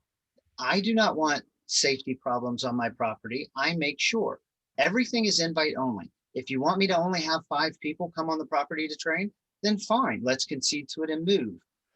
I feel it's a misconception on the word commercial. Chris, I'm trying to do the right thing and put the things in place that were done before me and make it right. So if it's got to be a class 1 to have 5 people in here, I'm trying to make it that and do the appropriate properties. So Larry, I'm looking at that. If I need to put in permits, if I need to do things, that's why we're here. I was told by Mr. Peoples and Kilmer that I needed to do this process so that the people calling in every few weeks and complaining about people on my property would go away. Put this variance in. I'm not legal. So I hired Jason to help me because it does not fit in what Mr. DeLong spoke about. 2 people or one little thing. So I'm only trying to make it right and make it legit. And I'm trying my best to help the community. I know everybody or my neighbor feels I'm not, but I'm not the previous owners. I'm not trying to be here just for NBA and dollars. I really honestly want to help the Zionsville community. But if I have to, I'll put 25 horses in here or I'll demo the building because my taxes are here because of this. I mean, that's the only thing I'm looking at right now is to help the community and people. If you only want 5, then let's concede and let's do it. If I need a license or I need to permit it, let's do it. But it is a hardship to me because I did get missold on the fact of the value of the property with this building on it. It is invite only, so we know who comes and goes. So stop the safety issues. Somebody talked about parking on 100. Since I've been here, I have made sure that no one ever parks out there. Now, granted, there may be 1 or 2 that sit on the side to be sure that they don't drive through my grass to get here. If someone's trying to pull out, it's only wide enough for 1 car. If I need to make it too wide, then I'll make it too wide so that no one's ever on 100. But the only reason that people even stop out there on 100 is to allow someone to get out without driving on my grass on a 1 wide road. The value of the properties around here, run a true MLS report. My neighbors purchased this in 2020 from someone that bought it in 13 and it was tripled in price. I paid more in 1 year than the person before me. So let's not talk about property values going down because of a barn. Everyone else here has a barn. The Roberts, the original owners, that's actually a misconception on those parts too, because my neighbor knows for a fact that Ed Schilling put this barn, part of this in here. My floor is from the 2002 World Games, and he had it put in here for free to offset training dollars. So they were in here with LaSalle Thompson and other people during the Roberts tenure and charging people to train here.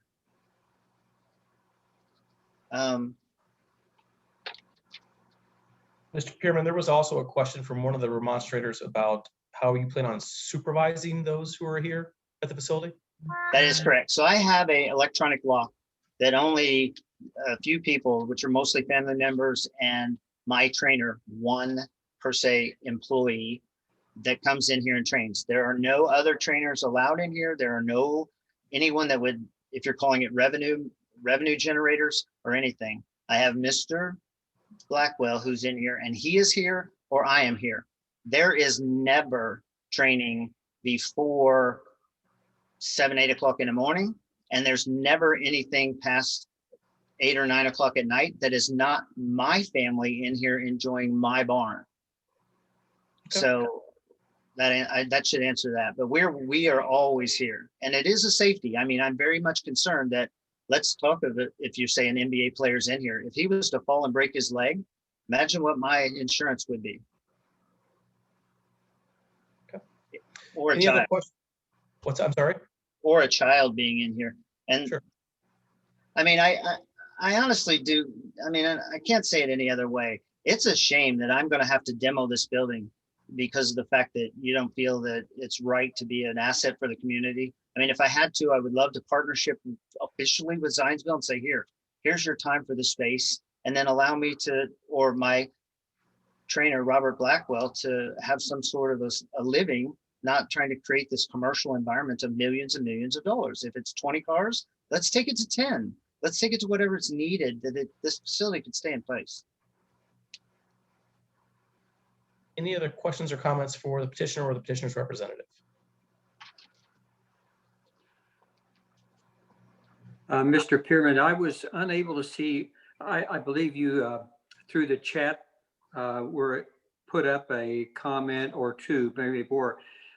For some reason, mine get truncated, so I was not able to see what you put up there as using the chat feature on the.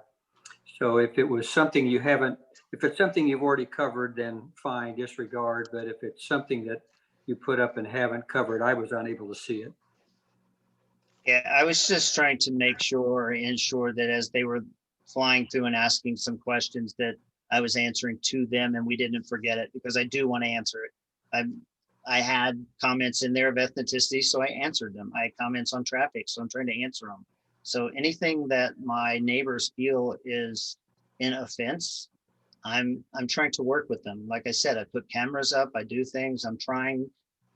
The township told me to put this variance in to make sure that it was considered, in my layman terms, legit. And I'm not trying to put a wool over anyone's eyes, so I did it. And it's caused this whole windstorm of commercial, blah, blah, and all of that. So that's what it is. Okay, thank you. Roger, I think we're going to move to the board's discussion, and I would note that you did mention that 2 people have raised their hands. At this point, we have closed the public portion of the comments. There may be additional questions for our petitioner, but we have closed the public portion of the comments. So let's move forward to the board discussion.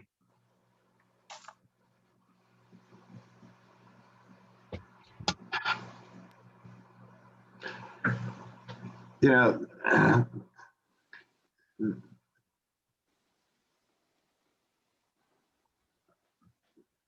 The issue always sort of crops up is if this had been kept as a private use, that an individual who lived in the house gave lessons to people that showed up at the gym he built in his accessory structure, this thing would never have gotten to this point.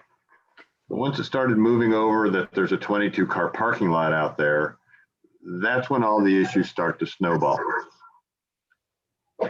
Whether it's parking or access off of 100, you know, if this facility was truly in a commercially zoned location, then the signage, the traffic, the ability to get in and off the streets, the amount of parking, all that would have been addressed in that issue. The other thing that always concerns me about this is we're hearing about how this is such a great facility and that there's no others in the area. Well, when you allow things like this to happen, they undercut the viability of someone trying to do actually a facility that would meet all the standards. And so as much as everybody's talking, we're working to the benefit of the community, we're actually working against it by allowing things like this to happen. Because basically it's taking away from business, from people trying to actually do things correctly. It was interesting when you were bringing up the claims about or comments about NBA players or kids getting hurt at this facility. It's probably absolutely correct. A commercial facility would have commercial insurance and would probably carry the proper amount of liability coverage for those things. One of the things that kind of cropped up in my head to look into is what are the actual property taxes on this and how is this property being taxed? Is it being taxed at the 1% residential rate or the 3% commercial rate? And basically, once again, what's happening is the rest of the town of Zionsville is subsidizing this business. So it just, as much as I appreciate everything Mr. Pearman's doing and all the letters of support and how it's a great thing, at a certain point, it has grown outside of being a good thing into being just another business operating, you know, outside of the code and zoning and multiple other violations. So I don't know. Mr. Jones, would you look at this differently if one of the commitments the petitioner had offered was that he would limit it to private instruction for no more than 2 to 3 individuals at a time? Or would you think it's the same petition? Question is, who enforces that? Yeah, reasonable point.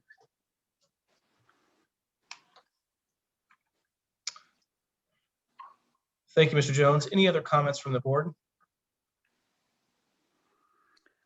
I struggle with the application to the point of hardship. Mr. Pearman said he bought the place with no intention of commercializing it.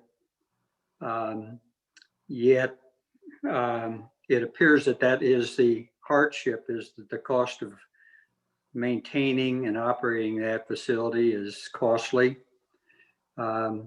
Yet I can't see that that is a hardship as we view hardships for zoning purposes.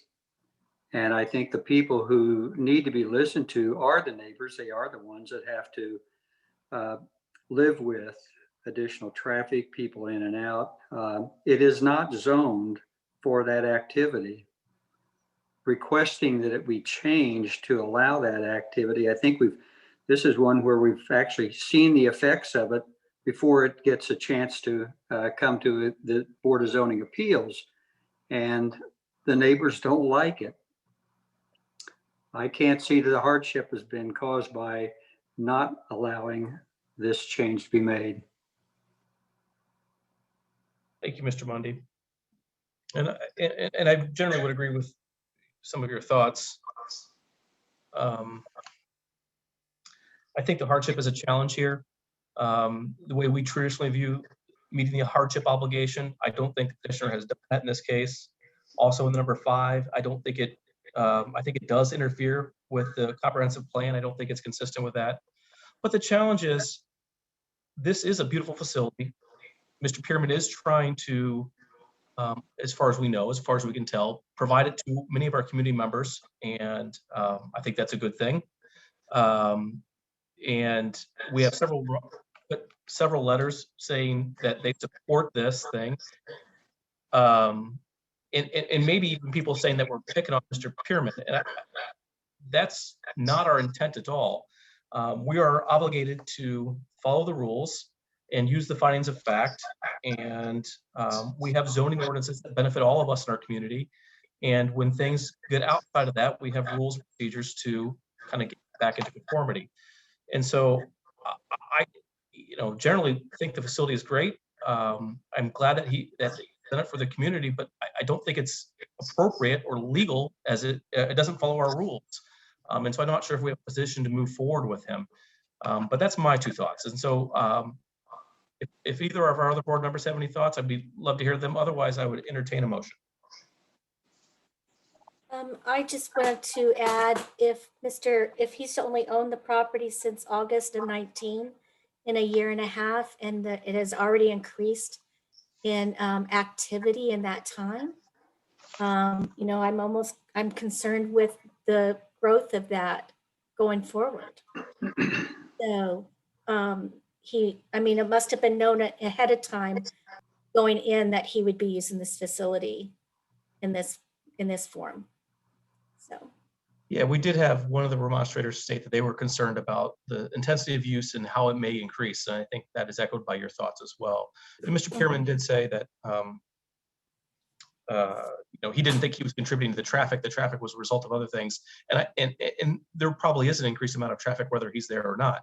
But the facts are the facts. If there's 20 cars there or there's 10 cars there because of him, then that he is increasing the traffic. They got to go left or right out of his driveway. Most of them are probably going to go left 421. That is an increase in traffic. So I think that's a valid concern from some of our community members. Any other thoughts? This might be a question more for Darren. I just want to confirm something. So if this gets denied, they'd have to wait another year to come back before they could make any other kind of request, correct? Yes. Yeah, there is a delay. I'm pretty sure it's 1 year after a denial. But if the petitioner wanted to ask for a continuance to see if there is some chance that they could come up with a little more solid plan and that would gain some approval from the neighbors, that's also at their option, correct? Sure. They could certainly ask. Yep. Mr. Jones, I see where you're going, and we always try to be amenable to helping everyone, being fair. What, if you could you offer anything that you would be more in favor of?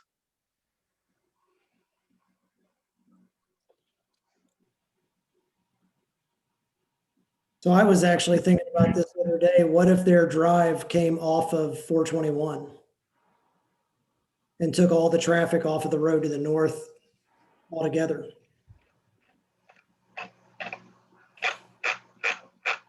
with traffic on that road, with cars queuing to get in and out, because it is a one-lane entry drive. If you move that access drive somehow onto 421, parking on the west side of the barn instead of the north side of the barn. I'm not an expert at this, but I think that would require the state approval for a curb cut. Didn't say it'd be easy. Yeah. True. It's not the Food for point. thought. And that's going to draw a little more scrutiny from the state in terms of the permitting and the zoning of the property. I mean, if you had a guy that bought a house to the north and he had an excavator that he used to dig himself a pond, and then he decided to buy 6 excavators because he wanted to get into the business, and he was taking excavators out there with trucks all day long, the neighbors would complain that, hey, now that's a commercial use. And that's essentially what's happened here. You know, And Chris, we've previously shut that type of operation down. Yeah. There was a farmer who was leasing out some of their property for an excavation company, and that's what was going on. Now, if that farmer had had 6 combines out there driving around in a circle all day, that would have been perfectly fine. But the minute he started crossing over the line and, you know, leasing space out to an excavating company, he was in violation of his agricultural zoning.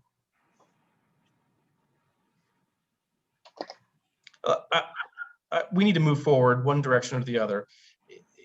Is there any tangible ways? I think Mr. Lake offered, you know, a potential solution. Another one would be to severely, that's not the appropriate word, to significantly limit the intensity of use and be very specific about that. Mr. Jones, you expressed concerns about how do we police that? I don't have that answer.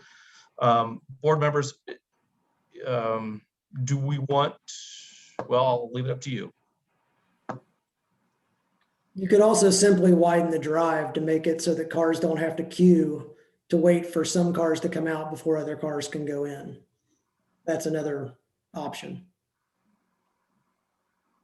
Along with limiting traffic count, use count. Yeah. What about, Does the petitioner or his counsel have any input on this, or? and what about the hardship issue? I still don't think we've addressed that appropriately. I do not feel there's a hardship. Yeah, it's a non-starter. We've never really allowed financial considerations or lack of due diligence on a purchaser's efforts to be considered a hardship.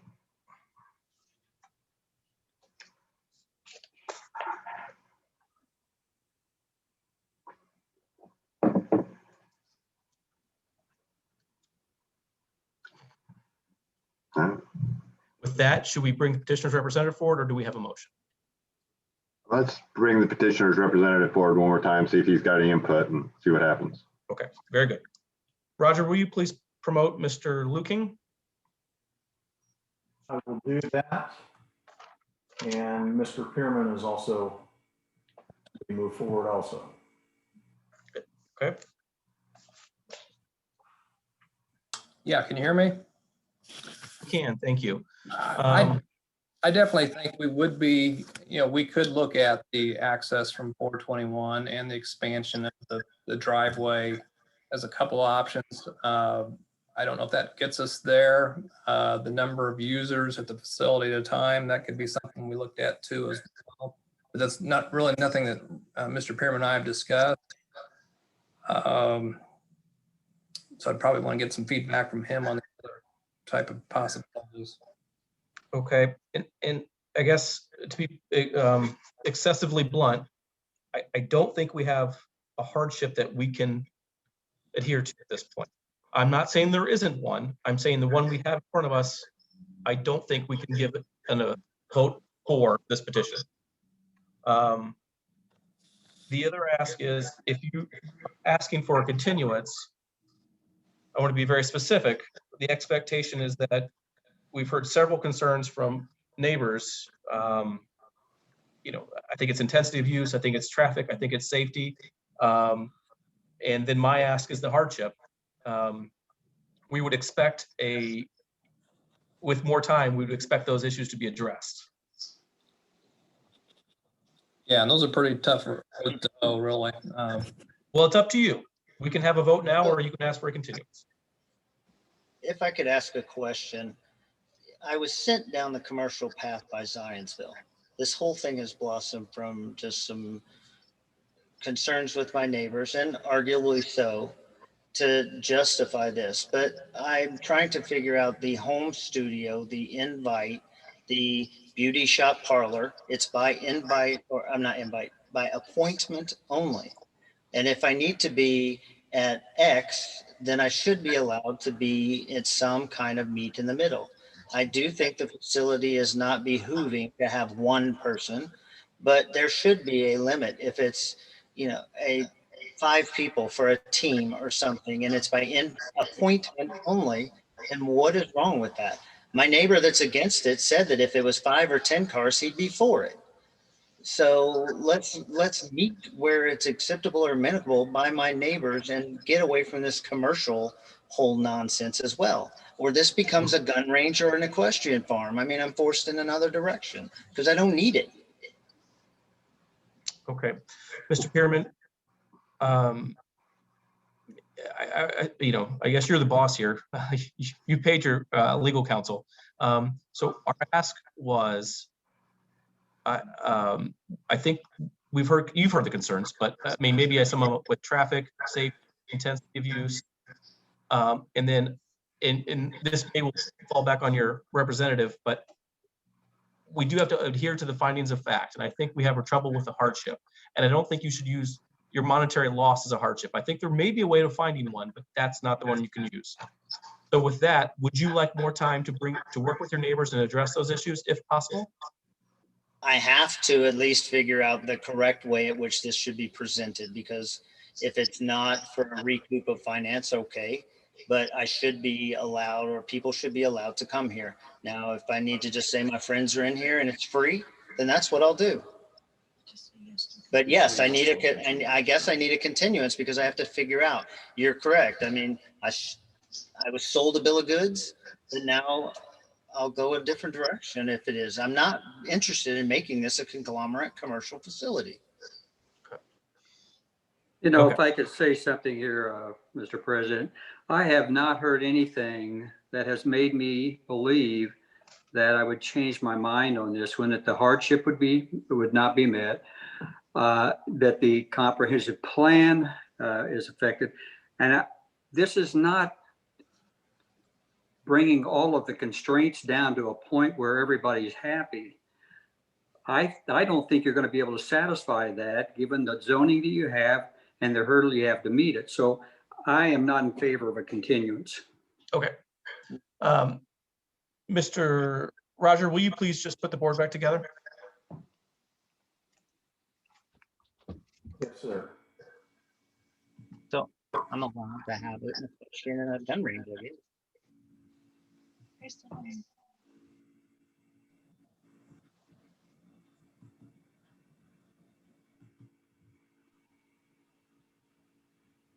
Okay.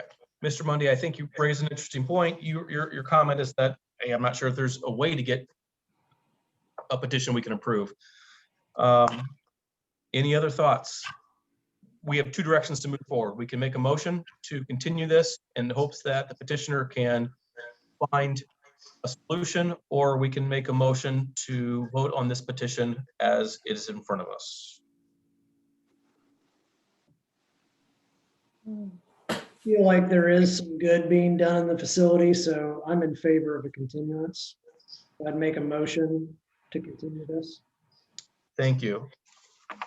I'm gonna, Mr. Lake, you are making a motion to continue docket number 2020-42-UV. Yes, until the next meeting. Yep, I just want to make sure. I want to make sure we have the right timing on it. Roger, will you only promote Mr. Lou King, please? Sir.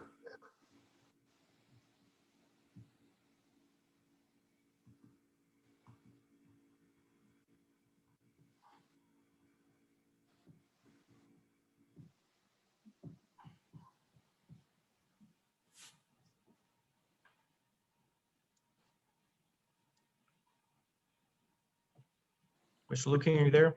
Yes, looks like I got promoted. Okay, very good. Quick question. If this continuance motion passes, the next meeting is on March 3rd. Is that an appropriate amount of time? Do you need more time or is that fine? I would think we need more time. I would think it's more of a 60-day time frame to do what we need. One moment, I want to grab my calendar here somewhere. Does somebody have one in front of them? Yeah, What is the April date? 6th or 7th. April 7th. Yeah. April 7th. Okay. So Mr. Luking, you would be asking for April 7th. That would be, yes, fine. Thank you. Thank you. I'd like to make one more comment before we. Roger, we can go back to the regular board. Thank you. Go ahead, Mr. Jones. I would, I understand Mr. Pearman kind of resists the commercial label being applied to what his operation. But basically, anytime you have a substantial number of people and you're collecting a fee for them being there, it's a commercial business. It's a business. And I don't like at all the idea of commercial businesses, working their way into land that is zoned, agricultural or the residential equestrian that they have here. So one of the things I'm going to want to see or probably ask for, and I'm just putting it out there, is that some sort of sunset be placed on whatever comes in, because obviously this enterprise has existed out there for numerous years. The problem with it, what started off as a more or less private, individualized basketball kind of training sessions, morphed over into a commercial enterprise, and that's what's causing the concern. And once again, I don't believe it is a hardship on Mr. Pearman's part that he bought a property thinking he was buying something that was legit. He didn't. That's just his own personal lack of due diligence. But with that being said, I'd be looking towards the sunset clause so this thing doesn't get passed on to somebody else if things change. Does that make any sense what I'm saying? It does. Okay. And it's consistent with what we've done in the past. I do want to draw the board's attention to petitioner's counsel pointing out that they are not available that date of April 7th. It appears in your chat. Okay, so it looks like the date after that is May 5th. And certainly, if the board is so inclined to grant continuance tonight, certainly clarity for the district benefit, and certainly Mr. Cad may need to weigh in as to what is permissible on the property and the building during this continuance process. Certainly code enforcement is indeed stayed because the petitioner has filed a variance, but what does that also mean to the occupancy of the building? What's the status now, Wayne? I personally, I've not been on the property recently or at the property recently. It's my understanding that activities are continuing. Certainly that's not the best footing a petitioner can give themselves in working with their neighbors, working with the Board of Zoning Appeals, if the activities that are indeed subject of a variance are continuing. So certainly that might be another topic to explore if you're inclined to entertain a continuance. On the other end, it's also given them a 90-day opportunity to maybe see if they could test out something that might be more palatable to everyone and prove they can do same.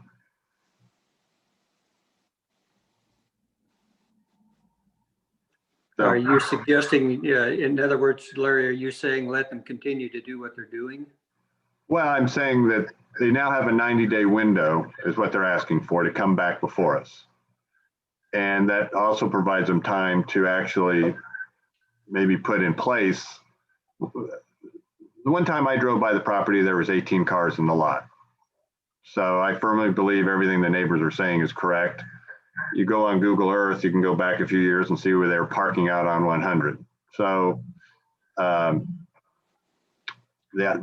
point of it is during the next 90 days while they're trying to work through what might be an agreeable and see if they can get support of the neighbors. The neighbors may just say no, and all we've done is allowed them to operate for 90 more days.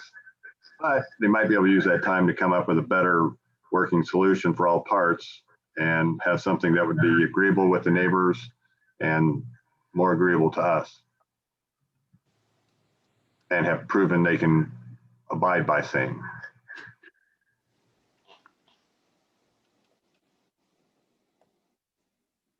Mr. Jones, would you please offer what you are more agreeable to? All right. I would be agreeable to a 90-day continuance for the petition, whatever the numbers are. Wait, hang on one second. There was one, okay, let's do this a different way. There is a motion on the floor, which is a continuance. I asked for clarification on the date, which now is going to be May 5th. Is there a second to that motion? Thank you. Mr. Jones, would you please add amendments that you're thinking to that motion? The amendment I would like to add to the motion is that over the next 90 days, the petitioner, one, see if he can come to some sort of accord with the neighboring partition or the neighboring people who are in remonstrance. Two, demonstrate he can actually adhere to same. And three, just be prepared that whatever he comes forth, we're going to ask for a sunset clause on it. Okay. Was there another comment there? I don't think so. And you didn't specifically specify limiting the use to what it's currently at, did you? Correct. I did not. Okay. Would you like to? Nope. Okay. Darren, are we on the up and up right now? Sorry. Yes, you're good. You're fine. Okay. There is a motion on the floor. There is a second on that motion. We need to make a vote. This is to continue the motion to May 5th, 2021. Wayne, I'm guessing we have a motion on the floor. We need to act on it. Will you please do a roll call vote? Roll call vote, yes. Mr. Lake, Aye. Mr. Jones, Aye. Mrs. Campins, No. Mr. Wolf, Aye. Mr. Mundy. Hey, Motion carries. This petition will be heard on May, I believe it's May 5th, May BZA meeting. Challenging petition. To the petitioner and the petitioner's representative, please bring us something better that we can act upon. Thank you. Next item on our agenda is docket number 2020-45-DSV. The property located approximately at 10901 East 300 South and 3201 South US 421. Roger, will you please bring the petitioner's representative forward? In the process of promoting Mr. Matt Price, representing the petitioner. Good evening, Mr. President, members of the board. My name is Matt Price. I'm the attorney for the petitioner Near Development. With me tonight, I have three representatives from our development team in addition to myself. And those are Terry and Larry Near, who are the owners of Near Development, along with our civil engineer, Brett Huff. And all three of us are available to answer questions for you this evening. I would like to be able, Roger, to share my screen, which I think I can do by pressing the green button here. Everyone see that okay? Yes, sir. Yep. Okay, very good. Well, let me give you just a little bit of overview, maybe a little bit of background on the Nears themselves.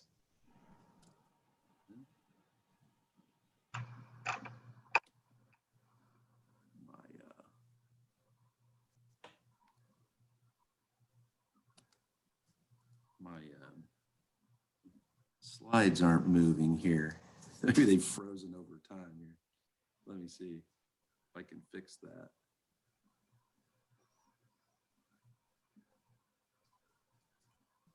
The Terry and Larry Near are builder partners with Epcon, which makes a empty nester active adult type community product.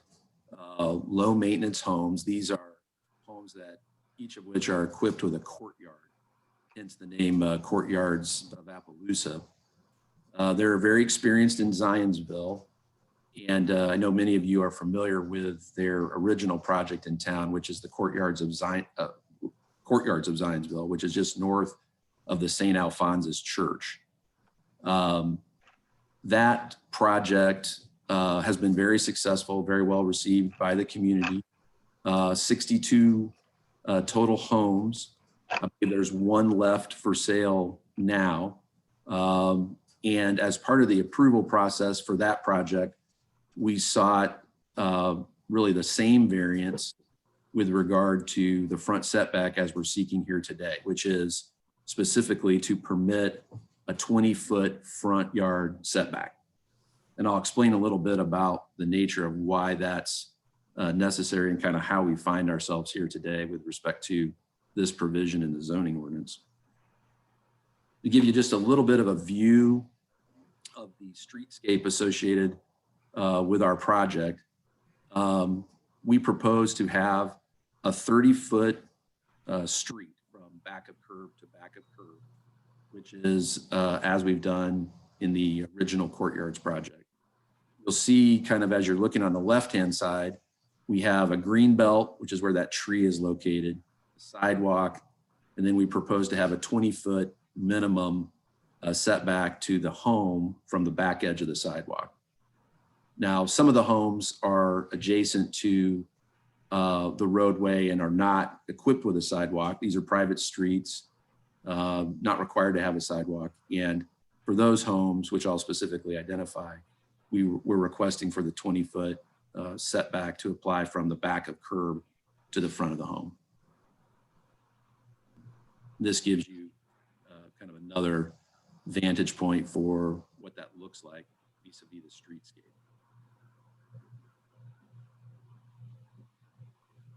This is an overall plan that was included in your packets. It's the with our application. It's what's referred to in the staff report as Exhibit 4. This is the just over 25-acre area right in here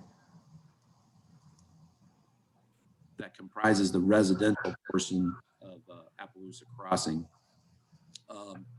And it's comprised of a total of 84 lots. And again, these will be the courtyard style homes, very similar to what you see in the Courtyards of Zionsville today. The standard, and I'll talk a little bit about this, although it's treated very well in the staff report. The standard that's applicable to properties that are located or zoned under the former Boone County zoning ordinance with regard to the front setback is this. It's the greater of 20 feet from the right of way or 70 feet from the midpoint of the from the center line, of the adjoining road. That's the word it uses, is road. And what the staff report notes is that that standard is not particularly useful because it's unclear.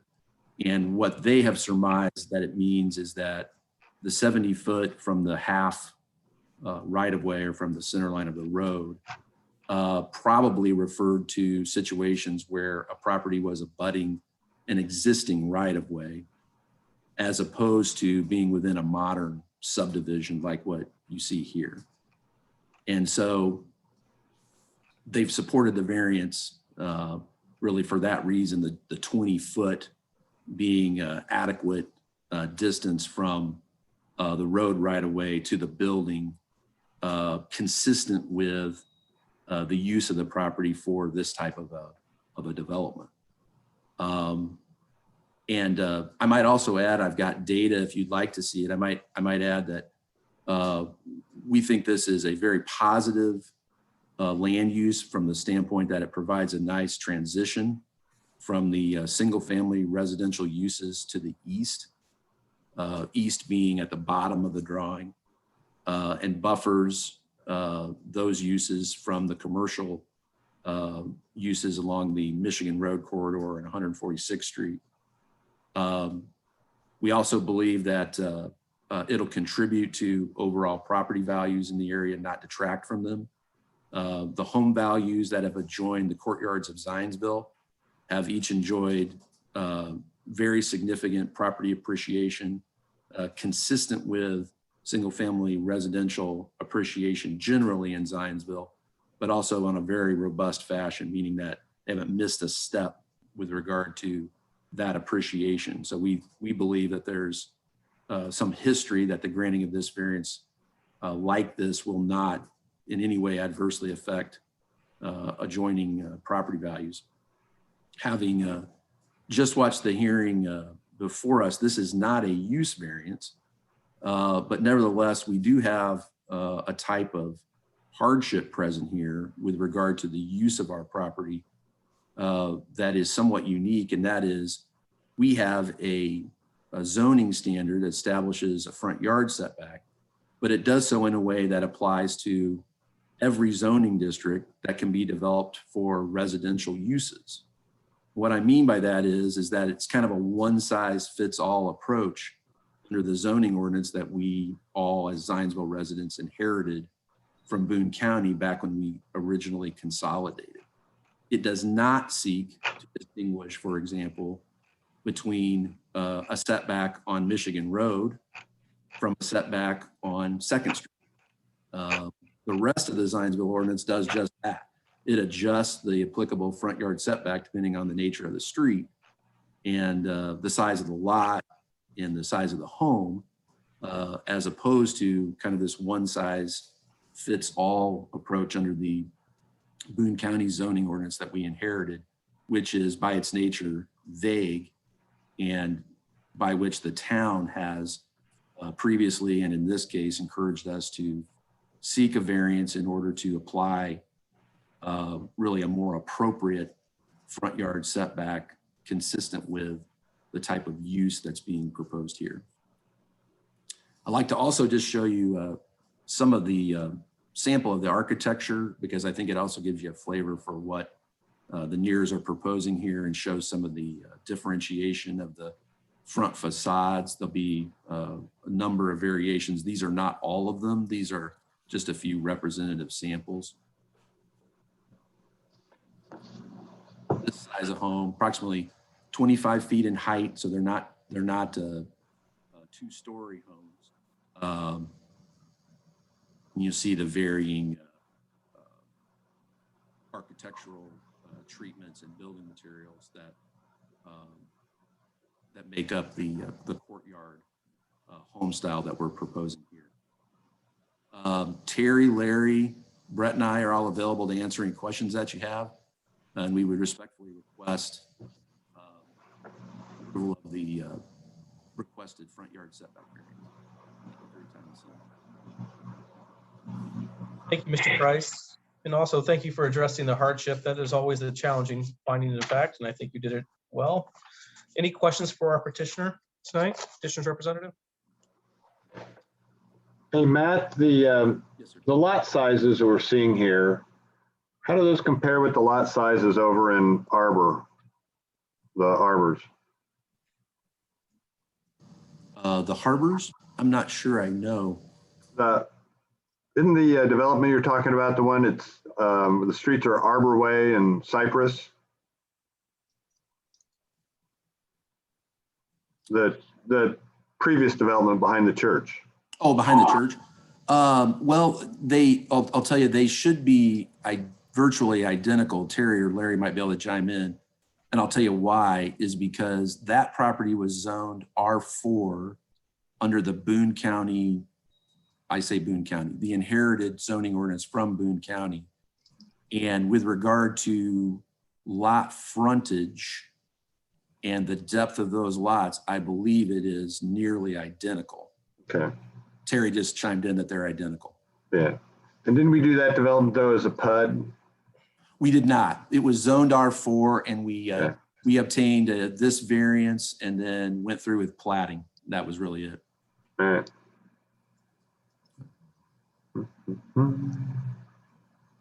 Any other questions for the petitioner?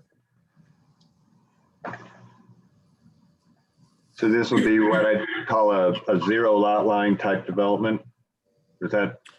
Yeah, it pretty much, it meets the side and rear setback development standards for the district, which would be the same as the R4 north of St. Al's, but they're, they're reasonably close together. Yeah, they're low maintenance homes. What I know you know this, but I'll give you a little flavor for some of our other board members. Of the 62 home sites in the Courtyards of Zionsville, there are 2 school-age children in the entire development. Many of the homeowners are snowbirds, so this time of year they're lucky to leave here as I sit in my cold office right now. And so it's a relatively low intensity land use, not kids, 55 and over type demographic.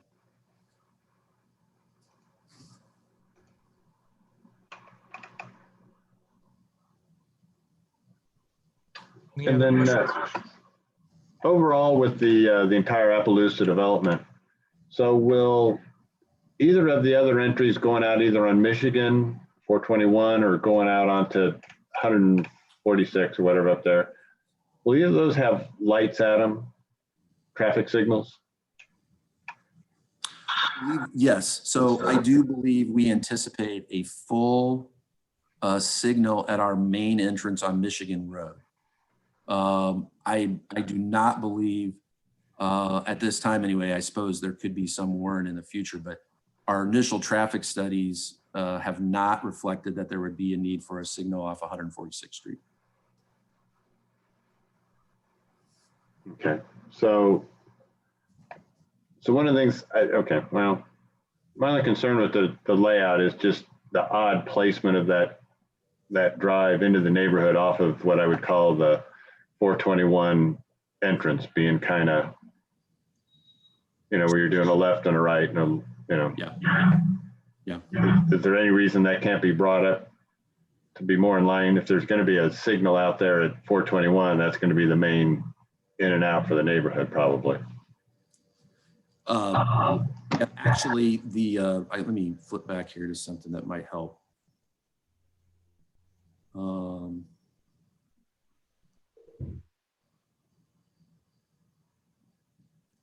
Sorry, I may have to go back to the beginning and then do that again.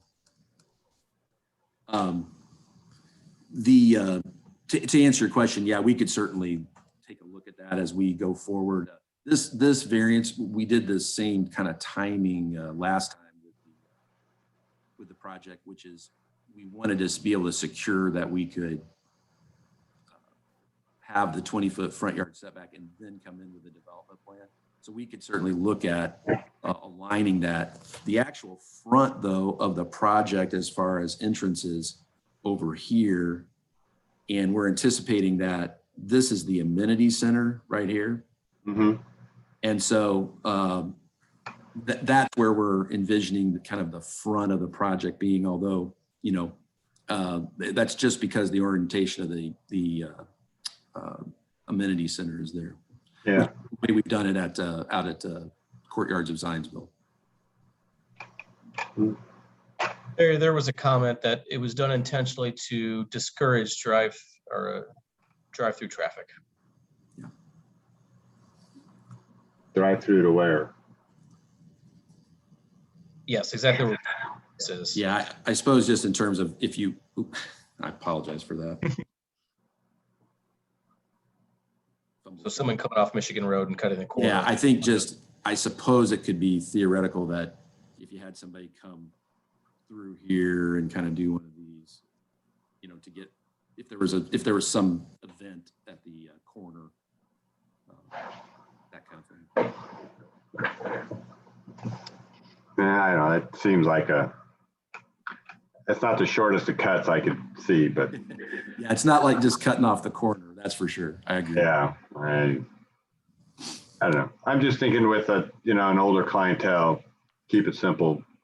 Yeah, we can certainly look at that. We're in the early stages of our final engineering on this. I mean, we have not we've not filed anything. We're waiting to see this approval this evening, hopefully, and then allow us to go forward. But we can certainly look at that.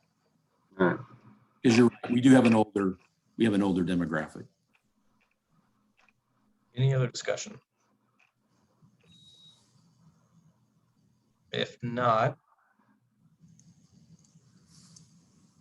Roger, will you please look and see if there's any members of our public who wish to speak for or against this petition tonight?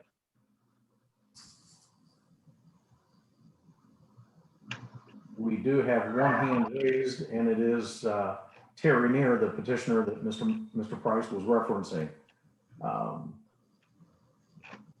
me promote him quickly to see if he has something to add at this time. Perfect, thank you.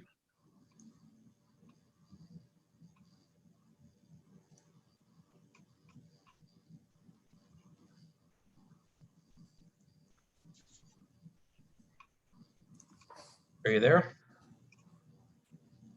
Yeah, that was a typo. I meant to hit chat. Oh, okay. I'm not very schooled at this. Well, neither are we, so no problem. Roger, are there any other community members who wish to speak for or against this petition at this time? There are no hands raised. Thank you. Wayne, I think that puts you on the hook. Certainly, as the staff report indicates, we are supportive of the petition as it's been filed. Certainly, as Mr. Price indicated, there are a few cases here in town where we've, reviewed the rural setback standard and certainly concluded that it works great in a meets and bounds county road type of conversation, but it really struggles to work well in a platted subdivision situation, especially when compared to how we actually require a different style of and size of right-of-way dedication, and even the size of the road itself. I know these will be private streets, but at the end of the day, the fire protection ordinance actually is something that exists and assists in making the size of roadway that we need to facilitate movement of a fire apparatus. Certainly, staff again is supportive of the petition as it's been filed. Certainly, we do rely on developers, in particular, folks like the Neers that work in a very specific genre of construction to provide standards that work best for their clientele. Certainly, as this matter goes through the Plan Commission, I'm sure the Plan Commission will focus on the sidewalks and connectivity on both sides of the streets. I believe the Plan Commission will look to hear how in an empty nester community sidewalks are not something that is desired for mobility purposes on both sides of the street. Certainly, this is a topic that's been discussed previously and certainly will be in the future with other projects, because this connectivity conversation is one that's very typical in many communities. Again, staff is supportive of the petition as it's been filed, and I'm happy to answer any questions. Thank you, Wayne. Any questions for staff?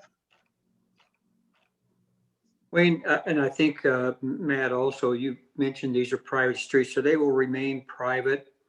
And are they a narrower street than typically found? No.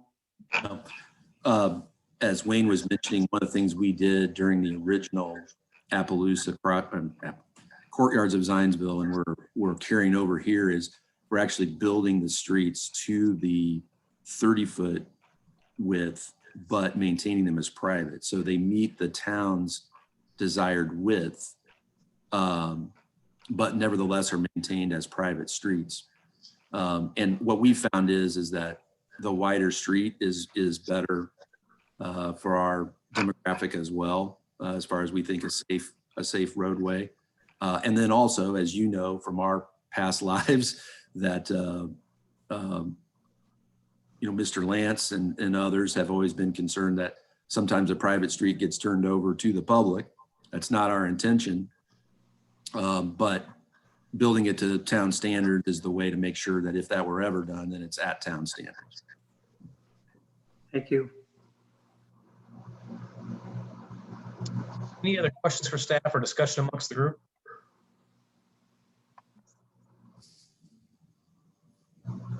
If not, I would entertain a motion. I move that docket number 2020-45-DSV, a petition for development standards variance to deviate from the required front yard setback to a minimum 12-foot setback for the single-family residential component of the Appaloosa Crossing project, be approved based on the finding of fact and based on staff report and presentation. Thank you, Mr. Lake. Is there a second to that motion? I second. Thank you, Ms. Campins. Wayne, I'll turn it over to you. Hey, Mr. Jones, Aye. Mrs. Campins, Aye. Mr. Wolf, Aye. Mr. Mundy, Aye. Mr. Lake. Aye. Thank you. Motion carries. Good luck, Mr. Price, with your project. Thank you, Mr. President, members of the board. Have a nice evening. You as well. Next item on our agenda is new business, which brings us to docket 2020-46 DSV for the property located at 7980 Royal Avenue. Please bring the petitioner forward. I am promoting Mr. Brian Toohey, who is representing the petitioners. Very good.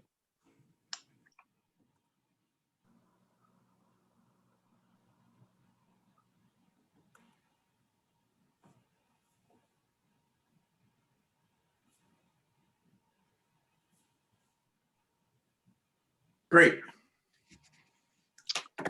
Mr. President, can you hear me? We can. Would you please state your name and address for the record? I will. Good evening. My name is Brian Toohey. My address is 50 South Meridian, Indianapolis, Indiana. And I'm here this evening representing the petitioners on case number 2020-46-DSV. Thank you to the members of the BZA for your time and this long evening and hearing our case. What have you, Mr. Toohey, what have you brought to us tonight? It's not as complicated as your earlier case. I'll start by saying that. Thank you. Thank you. Can we share our screen with you, and which will start off right now? Can you see that, members of the board? Yes. Yes. Yes. Good. So, members of the board, here with me tonight is Maggie Perez and her husband, Oscar Perez. And Ms. Perez is a research scientist at Eli Lilly, and her husband works out at the Indianapolis airport. They live in Eagles Nest, a subdivision. They've been Zionsville residents for about 12 years. And they bought this 12-acre site at 7980 Royal Avenue and 7984 Royal Avenue. There's two addresses, and I'll get to that in a minute, in September of this year. As you can see, the site is at the very west end of Zionsville. It's actually really close to the Hendricks County line. And on the site, there are two rather old, dilapidated houses, one very dilapidated garage, and one barn in need of significant repair. And the reason we're here tonight is the Perez's would like to remodel both those houses, add on to the houses so that they can occupy one, and then Ms. Perez's parents can occupy the other.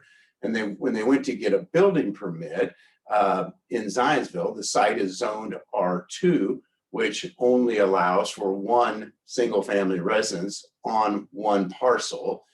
Even though on this 12-acre parcels, there's been one home there since about 1946 and another home there since about 1969.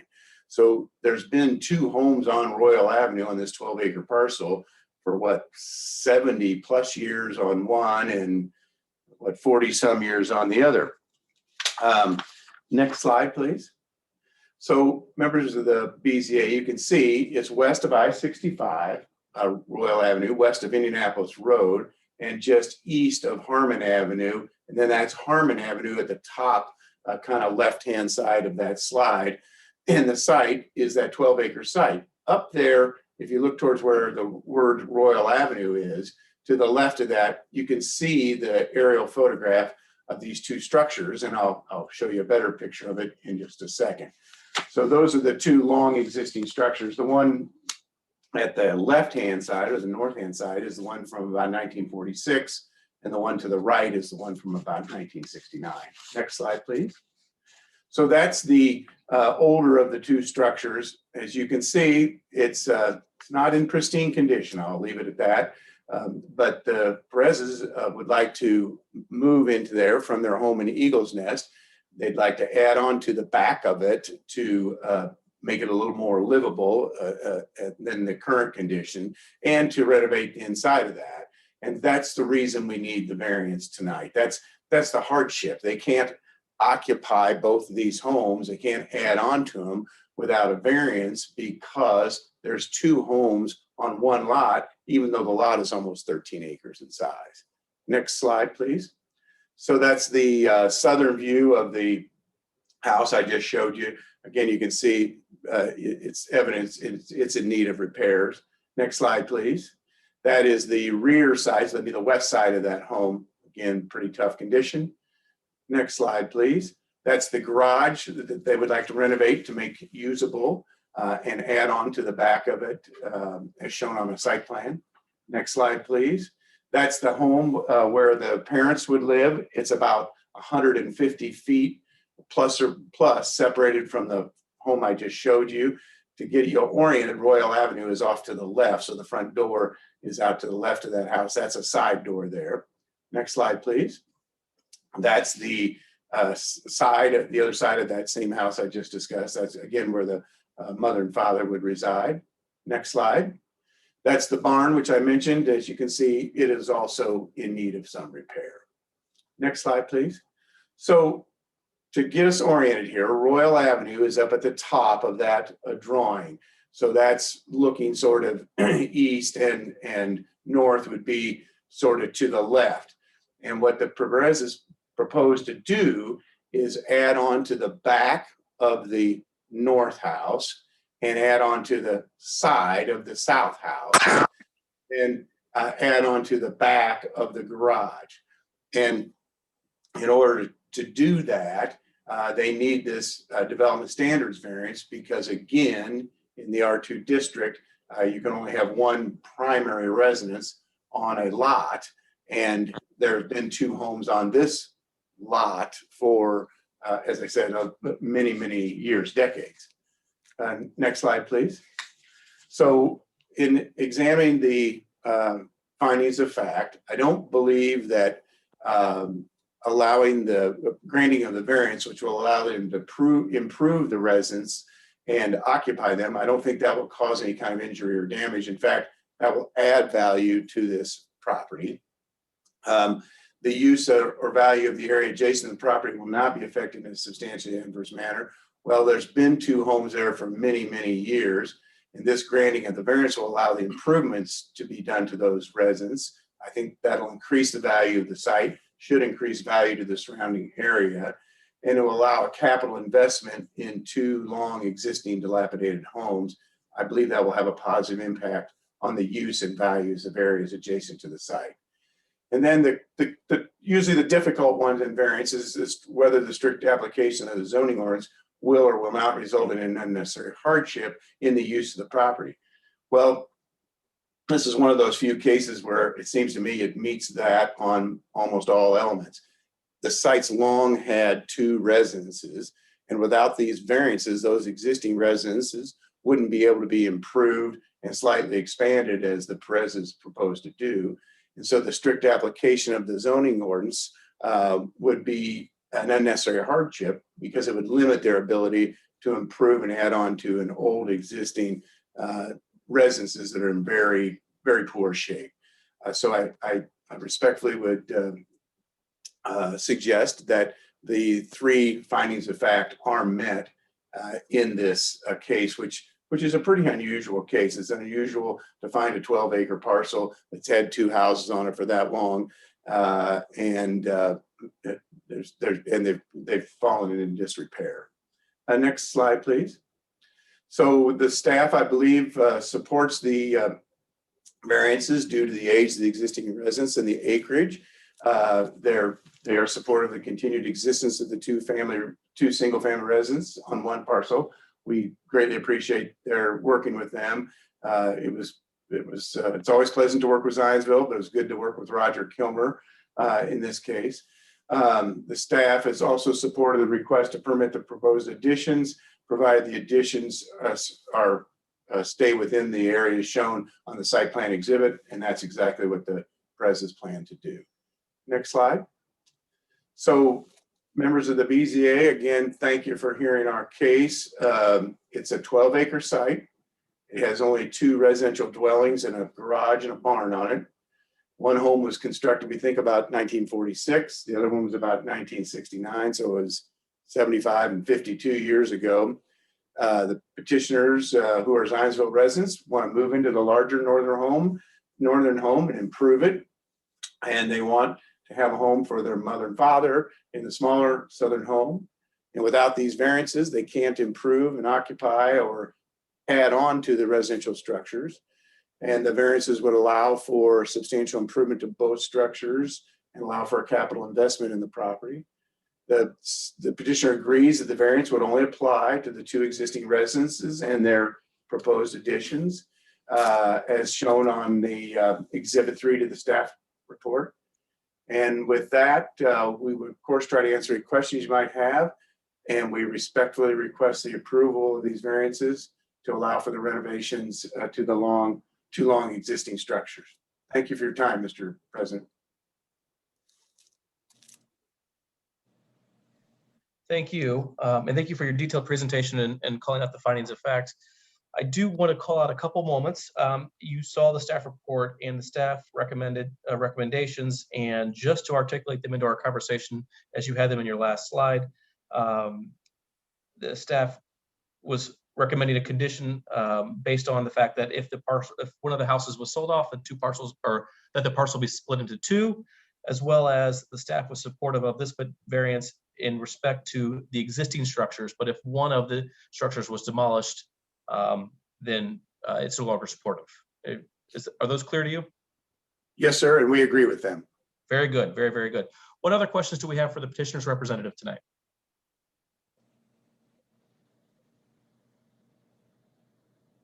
Does this also includes the improvements to the garage? Yes, sir. And does it include improvements to the barn? Yes, they're not going to add on to the barn, Mr. Mundy. They're just going to fix it. Fix it? Okay, thank you. Any other questions for the petitioner's representative?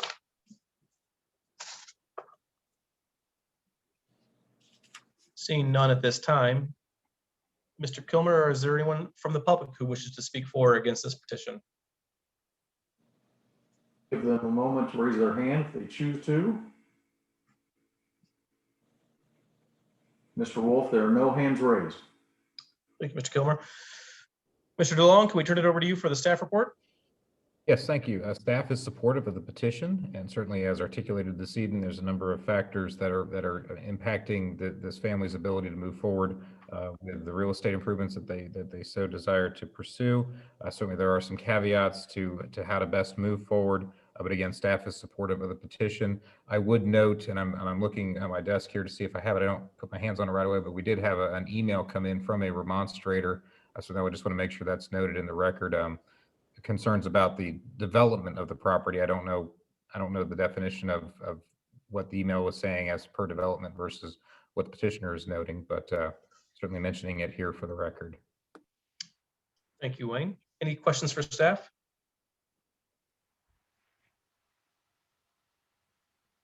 Seeing none, any discussion amongst the group?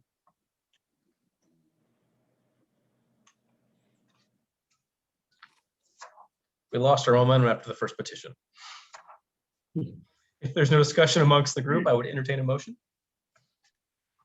I move that docket number 2020-46-DSV, a development standard variance to provide for the continued existence of 2 existing single-family dwellings on a single parcel and allowing for additions to the existing dwellings within the area depicted on the site plan exhibit be approved as presented and recommended by staff. I'll second. Thank you, Mr. Money. Thank you, Mr. Jones. Mr. DeLong, turn to you for a roll call vote. Mrs. Campen? Aye. Mr. Wolf? Aye. Mr. Mundy? Aye. Mr. Lake, Aye. Mr. Jones. Aye.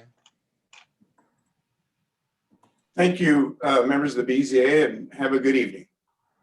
Thank you, Mr. Stewart. Good luck with your project. Thank you, sir. Okay, so Okay, the next item on our agenda is docket number 2021-0V-UV for the property located at 60 North Main Street. Roger, will you please bring the petitioner forward? I am promoting Kayla Trammell. Hello, can you hear me? Yes, we can. Please introduce yourself and your address, please. Hi, yes, I'm Kayla Trammell and I'm the owner of Radiant Skin located at 60 North Main Street, Zionsville, Indiana, 46077. Thank you, Ms. Trammell. Will you please describe the petition in front of us?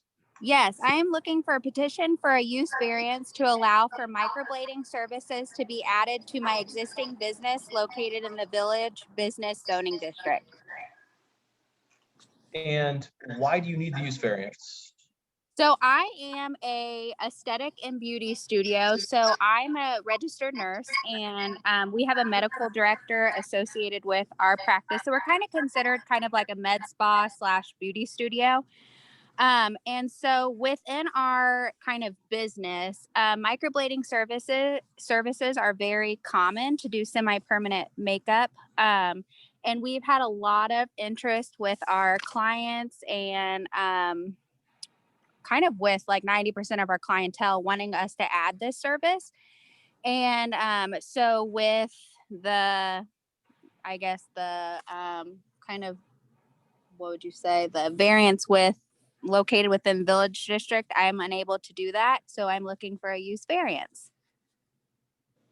Very good. And can you, I'm sorry, I didn't know what this was until, Yeah. I looked at the petition. And I still don't know what it is. Would you please describe what microblading is? Yeah, so microblading is semi-permanent makeup. So it's not permanent like tattooing. It's not using a gun. What it's using are just kind of little tiny needles that deposit pigment into the epidermal layer of the skin. And what that does is kind of give that more kind of semi-permanent makeup look, like if someone were to want to shade in their brows. And so that's a really hot trend going on right now. It's been probably a big trend for the last 5 years and it continues to grow. Because then you don't have to do your makeup with your brows and it makes you like a put together person. So within the Village, we are so it lasts about 1 to 3 years. I forgot to mention that, depending on your lifestyle and stuff. And that's when you come back in for a touch up. But so I've been in business for about over 3 years now. And then me and my husband reside in Zionsville. So in 2018, we moved up here and I knew right then and there I wanted to bring my business up here.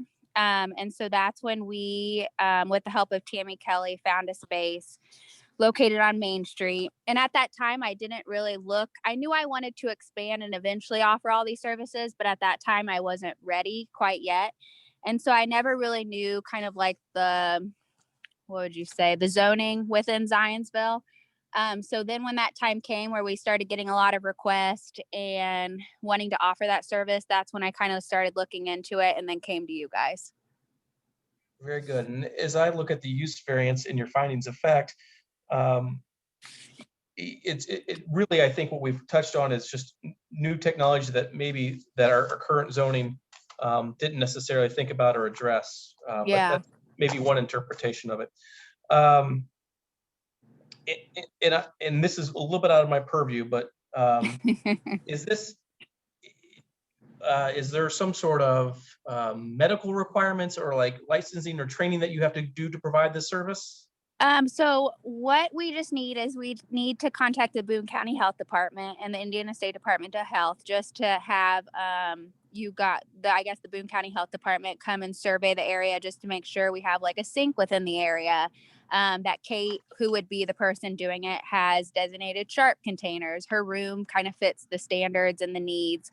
And then Kate, I would put her through the only training she would need, well, besides her aesthetic license in the state of Indiana, is to do OSHA training, which is bloodborne pathogens, just to make sure, she's up-to-date training on that, with how to dispose of stuff, how to properly sanitize things and stuff like that. And then other than that, it's just working underneath our business license. Okay. And to be abundantly clear, Yep. we don't do anything with the health department or Boone County. So Yeah, whatever yep. whatever permits and training and certification you need, that will have certainly be outside of this event. Okay. Yep, very yep, good. yep. I already so how I kind of I already reached out to them prior, and they said if you guys gave the approval, then that's all they would need to know, because it's not properly zoned. So then that's what I would bring if, if you guys approve, I would take that to them, and then that would be all with the Boone County Health Department. Very good. And one thing I would note is that when we have these types of situations in front of us, we're often Yeah. dealing with things that we don't necessarily know Yeah. what it's going to look like in 4 or 5 years or 3 Yeah. years or tomorrow. And so Yep. in the staff report, which I know you saw, it was proposed that potentially a timeline be put onto it. And the intent of this is not that we restrict your business, but rather Yeah. that we give the town the opportunity to say, yep, this was exactly what we thought it was, and it was a good idea. Yeah. And Ms. Trammell is a good community member, and let's just keep going forward. She's great. Or it says, Yeah. you know what, this has turned into a problem, and now we need to go back and readdress it. So if we talk about the concept of a timeline, what do you think is an appropriate timeline for you to start this business or start this service line or whatever you want to call it, and allow you to establish some clientele and rapport, and for us to come back in and check and make sure that it is what we thought it was? I mean, I would say like 6 months to a year, because Okay. then that would be people getting their touch-ups, because there's touch-ups that are required about 6 to 8 weeks out, and then then get established. But I think that would be a good timeline. Okay, well, let me be even more nice than that, because Yeah. then you're going to come back to see us. And I don't think that you want to do that, and we Yeah, don't want to fill yeah. up the town's schedule. So what if we Yeah. say, like, it would be maybe 2 to 3 years? Would 3 Oh, years yeah, be an yeah. appropriate line? And I'll Oh, yeah, ask my that's fellow board perfect members for and see me. I'll ask my fellow board members and see what their thoughts on that. But I Okay. think we would like to put a timeline on this just to make sure that Yeah, we know what we're getting into. Okay, very good. that sounds good. With that, any questions from my fellow board members to the petitioner tonight?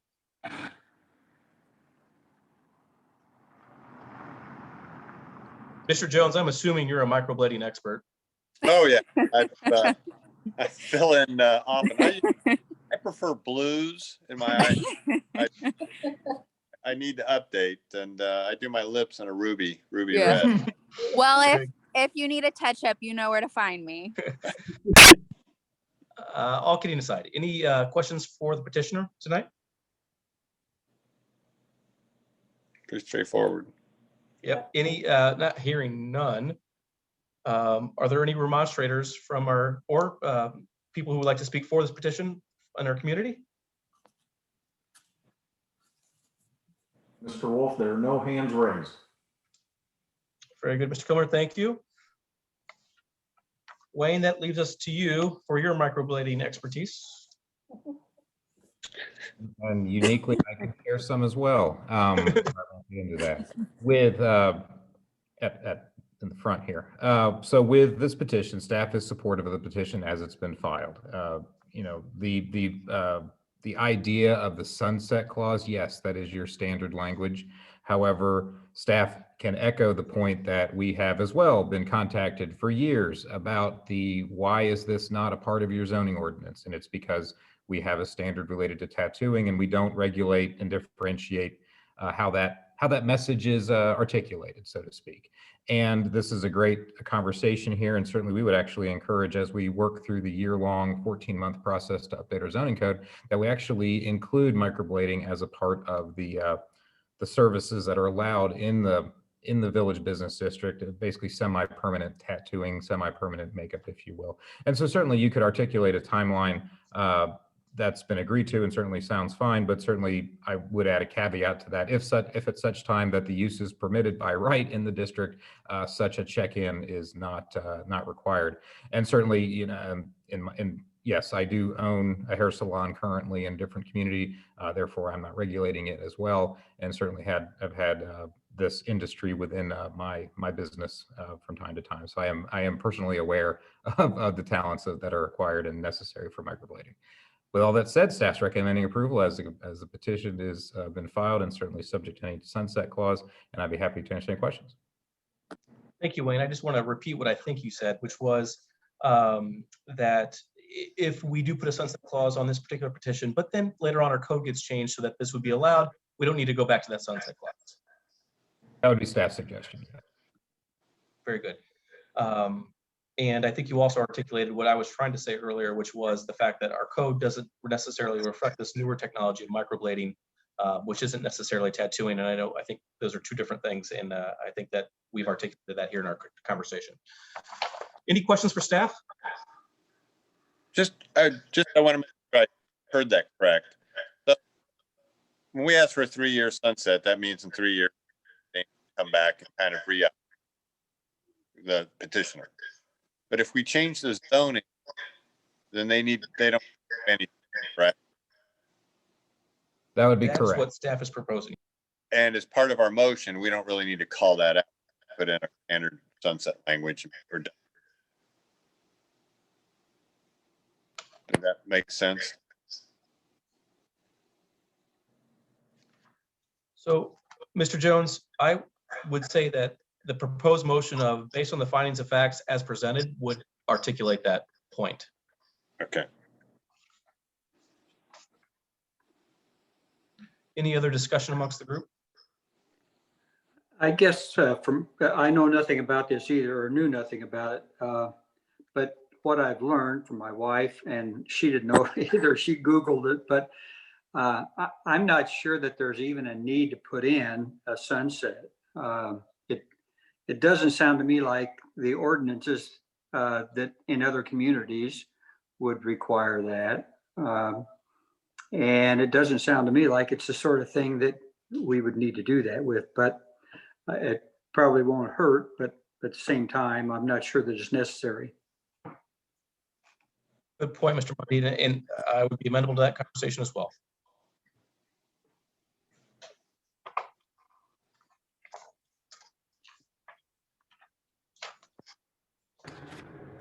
Any other discussion amongst the group? And if not, I would entertain a motion. I move that docket number 2021-01-UV of use variance to allow for microblading services as permitted uses in the Village Business Zoning District, VBD, at 60 North Main Street be approved as filed based upon the findings of fact as presented. Do we want to add the sunset clause to that? I defer to you. I don't think it's needed. Very good. I'll Is there a second second that. to that motion? Second. I think I saw Mr. Lake first. Thank you, Mr. Lake, for the second. Wayne, I will turn it over to you. Certainly, Mr. Mundy, Aye. Mr. Lake, Aye. Mr. Jones, Aye. Mrs. Campins, Aye. Mr. Wolf. Aye. Mr. Trammell, good luck with your new product line. Thank you so much, you guys. I'm so thankful to be a part of this community. Thank you and have a good one. Thank you too. The next item on our agenda is other matters to be considered. Wayne or staff, do we have anything that we need to discuss? I'm not aware of anything, except us providing methods to get some signatures on some findings of fact. And have that on our radar if it's something to do. Okay, when you have all your free time, we'll work on that. Okay. Thanks. With no other matters, Mr. Lake, welcome to our group. Glad to have you. Thank you for your participation. And with that, nothing else, this meeting is adjourned and we'll see you in a month. All right. Thank you. Good evening. Oh, yep.